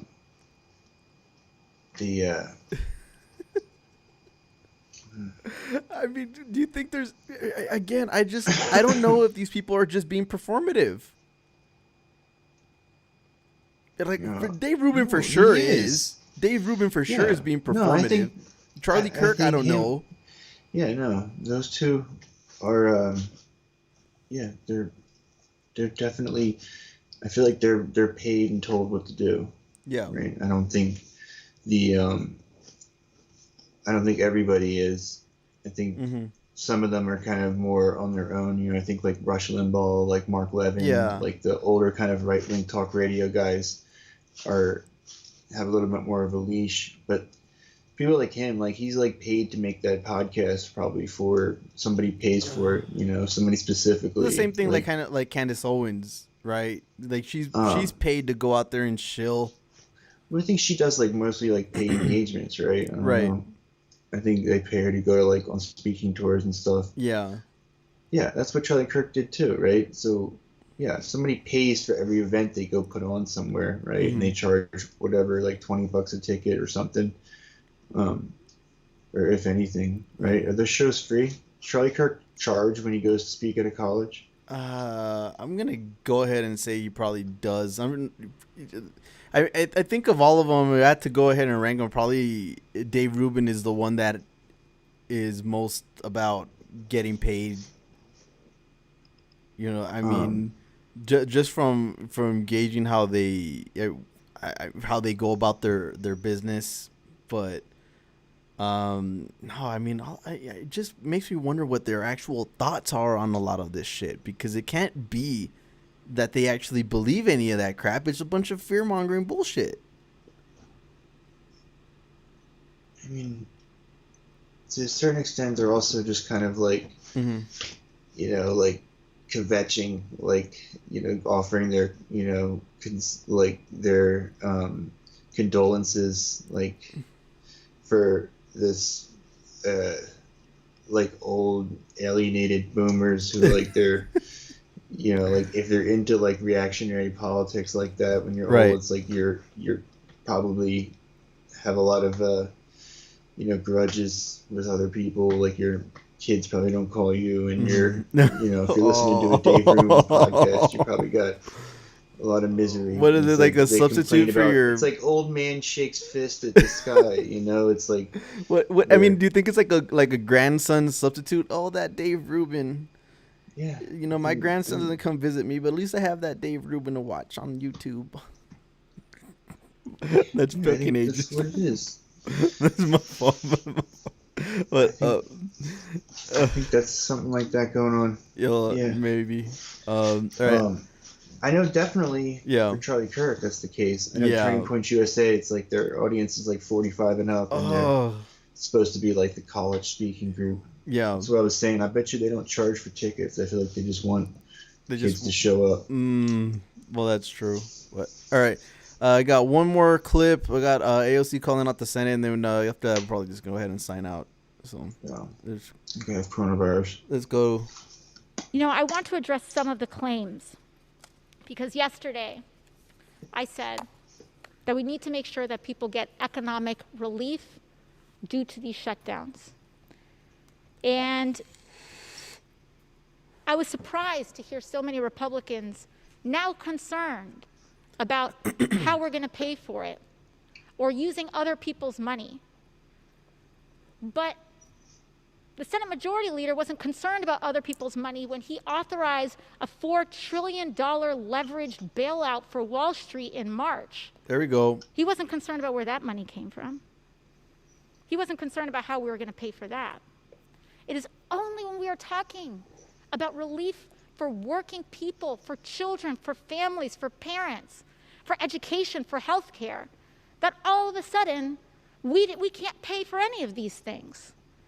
But when it comes to tax subsidies for private jets, we've got the money for that. When it comes to the endless appropriation towards more and more military spending, that was a shot at Kelly we Loeffler. aren't even technically in growing elements of war, according to some people, we have money for that. But we don't have money to feed our own kids. We don't have money to educate people. We don't have money to provide health care.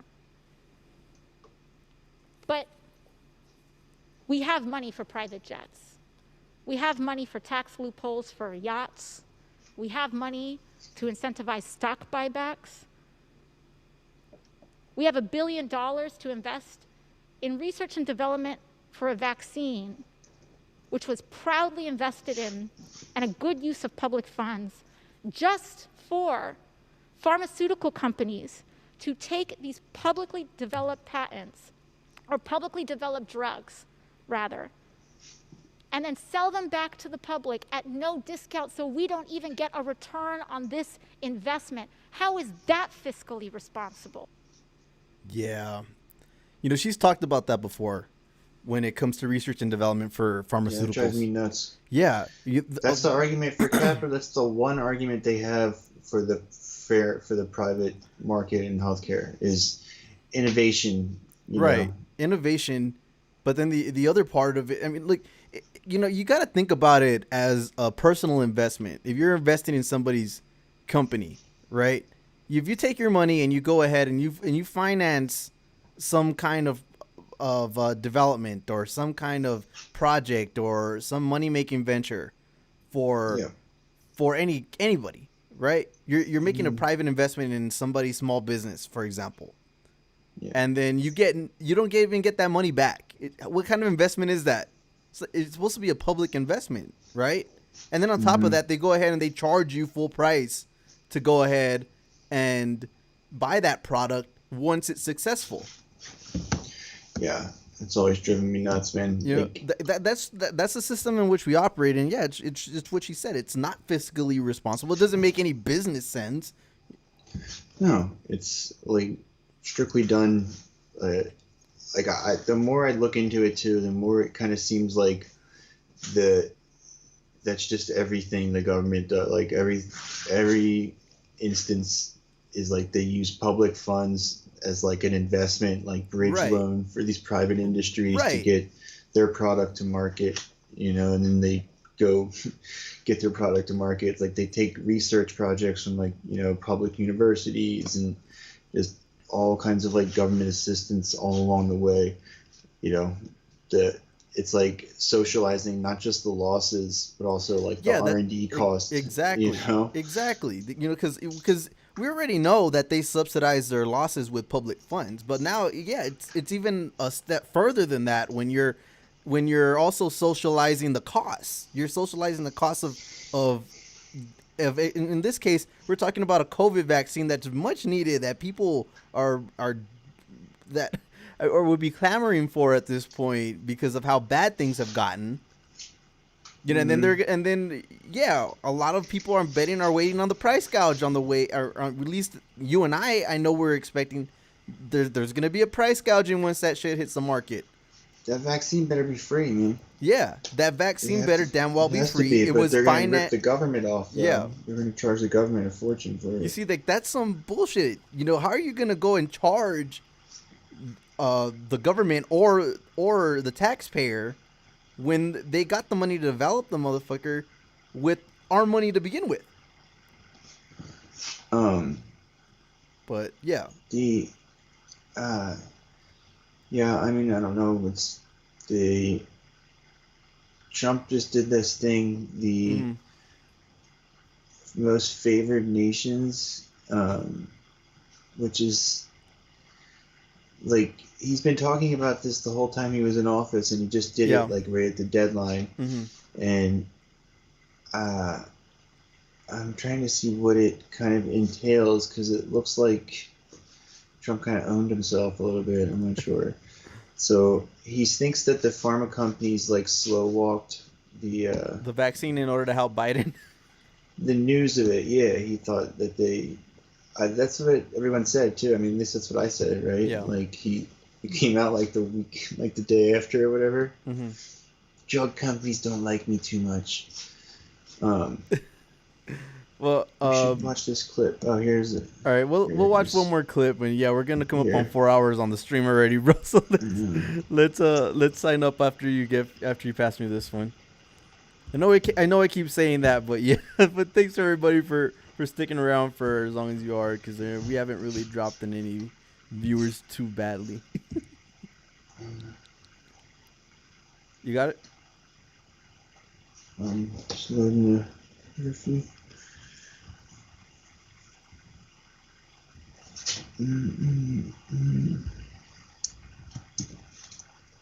Oh, I passed you something for the history segment too. Oh shit! Mexican Revolution started 110 years ago today. Yeah. Oh shit. Well, we'll do a history segment tomorrow. Yeah. But let's go to the political article, and then we can go ahead and sign off. So let's see.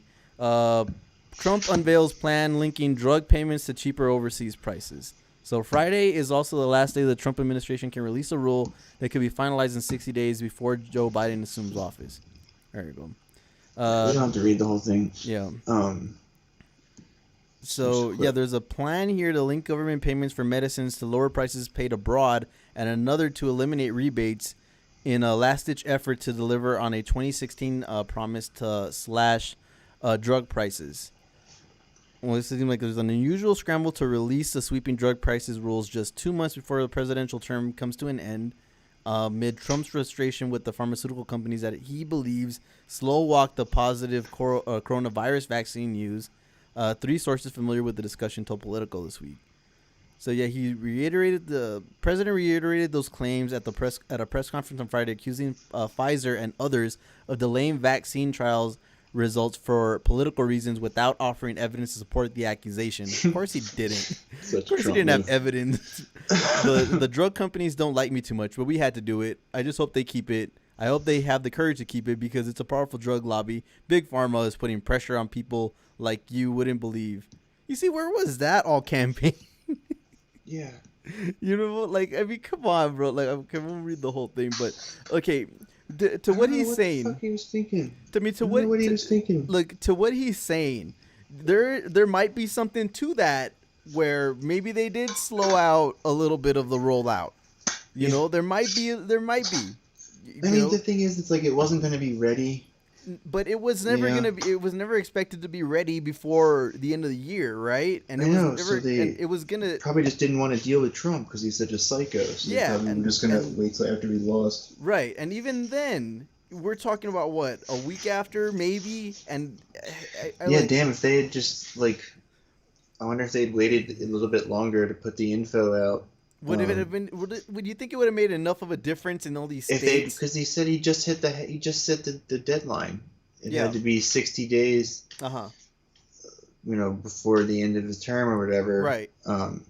So if pharma companies had waited until after this deadline had hit and then done it, probably couldn't have gotten fucked. Yeah. I don't really know what it entails though. It's probably worth watching the clip of Trump, because we'll play the clip, but so Jay Timmons, CEO of National Association of Manufacturers, called the new rules socialist policies that will not help lower health costs. So I mean, I'm inclined. Who said that? That was Jay Timmons, CEO of the National Association of Manufacturers. Based. Yeah. Fuck yeah. So let's go. So the international index, so it is going to lower prices. So yeah, that's the kind of thing that pisses Trump off, right? Like when Americans are getting screwed unnecessarily at some other country's expense. You know, he doesn't mind if we're getting screwed by the companies, but if we're getting screwed compared to the French or the Japanese or something, that turns him on. So he fucking goes after that. You know. Yeah, that makes sense.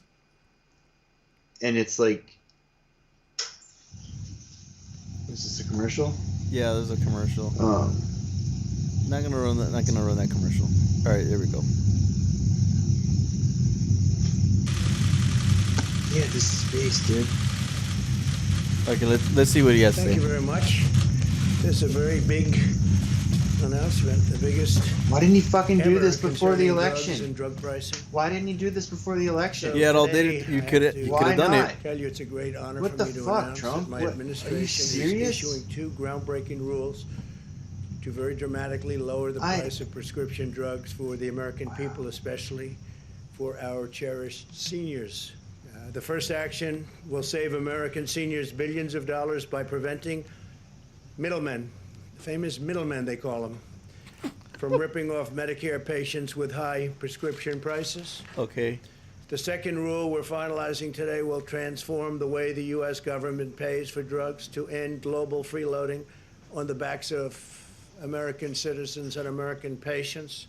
To address this unfairness and to lower prices for Americans, we're finalizing the most favored nation rule. Remember that name, most favored nation rule. Nobody's ever done this. The drug companies don't like me too much, but we had to do it. Jeez, dude. It took a long time before we were able to do this because statutorily we had to go through a process. But there'll never be anything like this. This is not an easy thing to do. Big Pharma ran millions of dollars of negative advertisements against me during the campaign. Wow. Which I won, by the way, but, find that out. Almost 74 million votes. We had Big Pharma against us. We had the media against us. We had big tech against us. We're way ahead on vaccines. You wouldn't have a vaccine if it weren't for me for another 4 years because FDA would have never been able to do what they did, what I forced them to do. Thank you.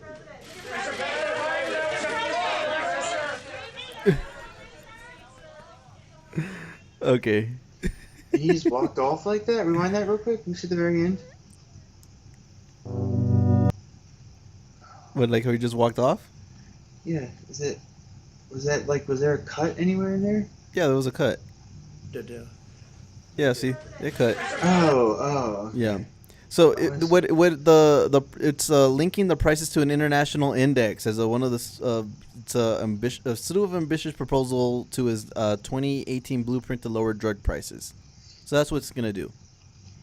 Yeah. So I mean, but that sounds like a good idea, right? So there are reasons they're saying at the bare minimum, yeah. Yeah, but I mean that's sounding. I mean they're calling it that. I mean the CEO is calling it that because it's obviously gonna lower prices because internationally they can price gouge us here in the U.S. Yeah, we have no bargaining power. Right, there's no bargaining power. So at least tying it to an international index where the prices are lower for the same drugs, by and large, right? Save Medicare $85.5 billion over 7 years. Yeah, so I mean, good for Trump, but you should have rolled that shit out a lot sooner than you did. I know. I don't understand that. I guess he wasn't pissed off at Big Pharma until afterwards. I mean, yeah, because he's talking about all the ads they ran against him. So it's really weird. This is the kind of thing he should have done on fucking his first 100 days in office. He could have been running against Big Pharma the whole campaign too, right? I mean, like that should have been the cornerstone of his campaign, like he did in 2016, where he was rallying against big money interests, a swamp, and all that other crap. But he was too busy calling out Ilhan Omar and getting owned in Minnesota and trying to tie Biden and make him into a way more based candidate than he really ever was. It's his own fault at that point. But all right, bro. Let's go ahead and call it right there, man. Yeah. Let's see. We'll probably be on tomorrow streaming. The pharma companies are pissed, man. They're all definitely gonna. They don't like this at all, dude. Of course they don't like that. It's gonna link everything to international. Do something, man. It's so expensive here, like specifically here. Yes. They get fucked. Their profits are so obscene. Yeah. And it's like there's no one in the government will do anything like Trump would. I don't understand. Like he thinks this wouldn't have hurt him. No. like there's nothing in it that like sounds socialist, right?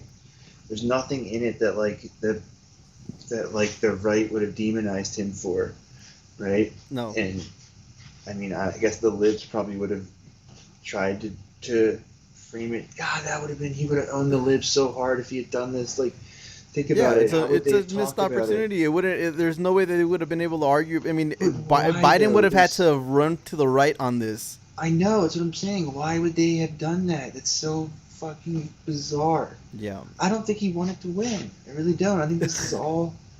Of course he wanted to win. What is he doing now? You know, he didn't even try, man. He didn't even try.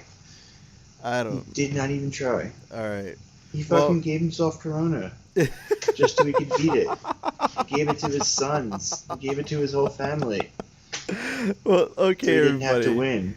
We're gonna sign off. Well, you can look for us on the Twitter. Americans hate big pharma. Yeah, this I know. Is like one industry that all across the world, like all across the country, they hate big pharma. Nobody likes them. No, you could have made them the bad guy, demonized them, and been like the whole trail, the whole campaign. He could have made it about how they were fucking him and they weren't doing the vaccine stuff fast enough, and they were doing that because they were corrupt, and just the whole time that would have been what he ran on. That would have been so epic. He had just done the whole thing like adversarial against the drug companies. That would have, that would have shifted. He would have won. That could have conceived. That actually could have actually won for him. But all right, everybody. So, could have done the populism thing. Yeah, in a good way for once. Could have finally punched up. Okay. All right, everybody. So, yep. If you're not subscribing, subscribe. You know, follow on Twitch. Look for us up on tomorrow about the same time we started. And download our podcast. Yeah, our podcast is on our subreddit. You can look for us over there. It'll be in the description for this video. Don't make it sound fucking, bro. It's not bootleg like that. It's on iTunes where you get your podcast. Yeah, there you go. Also posted on our subreddit. There you go. That's the way you plug that podcast, bro. But all right, everybody. Check out this sub. Yep, we're working on it. Yep, we're out though.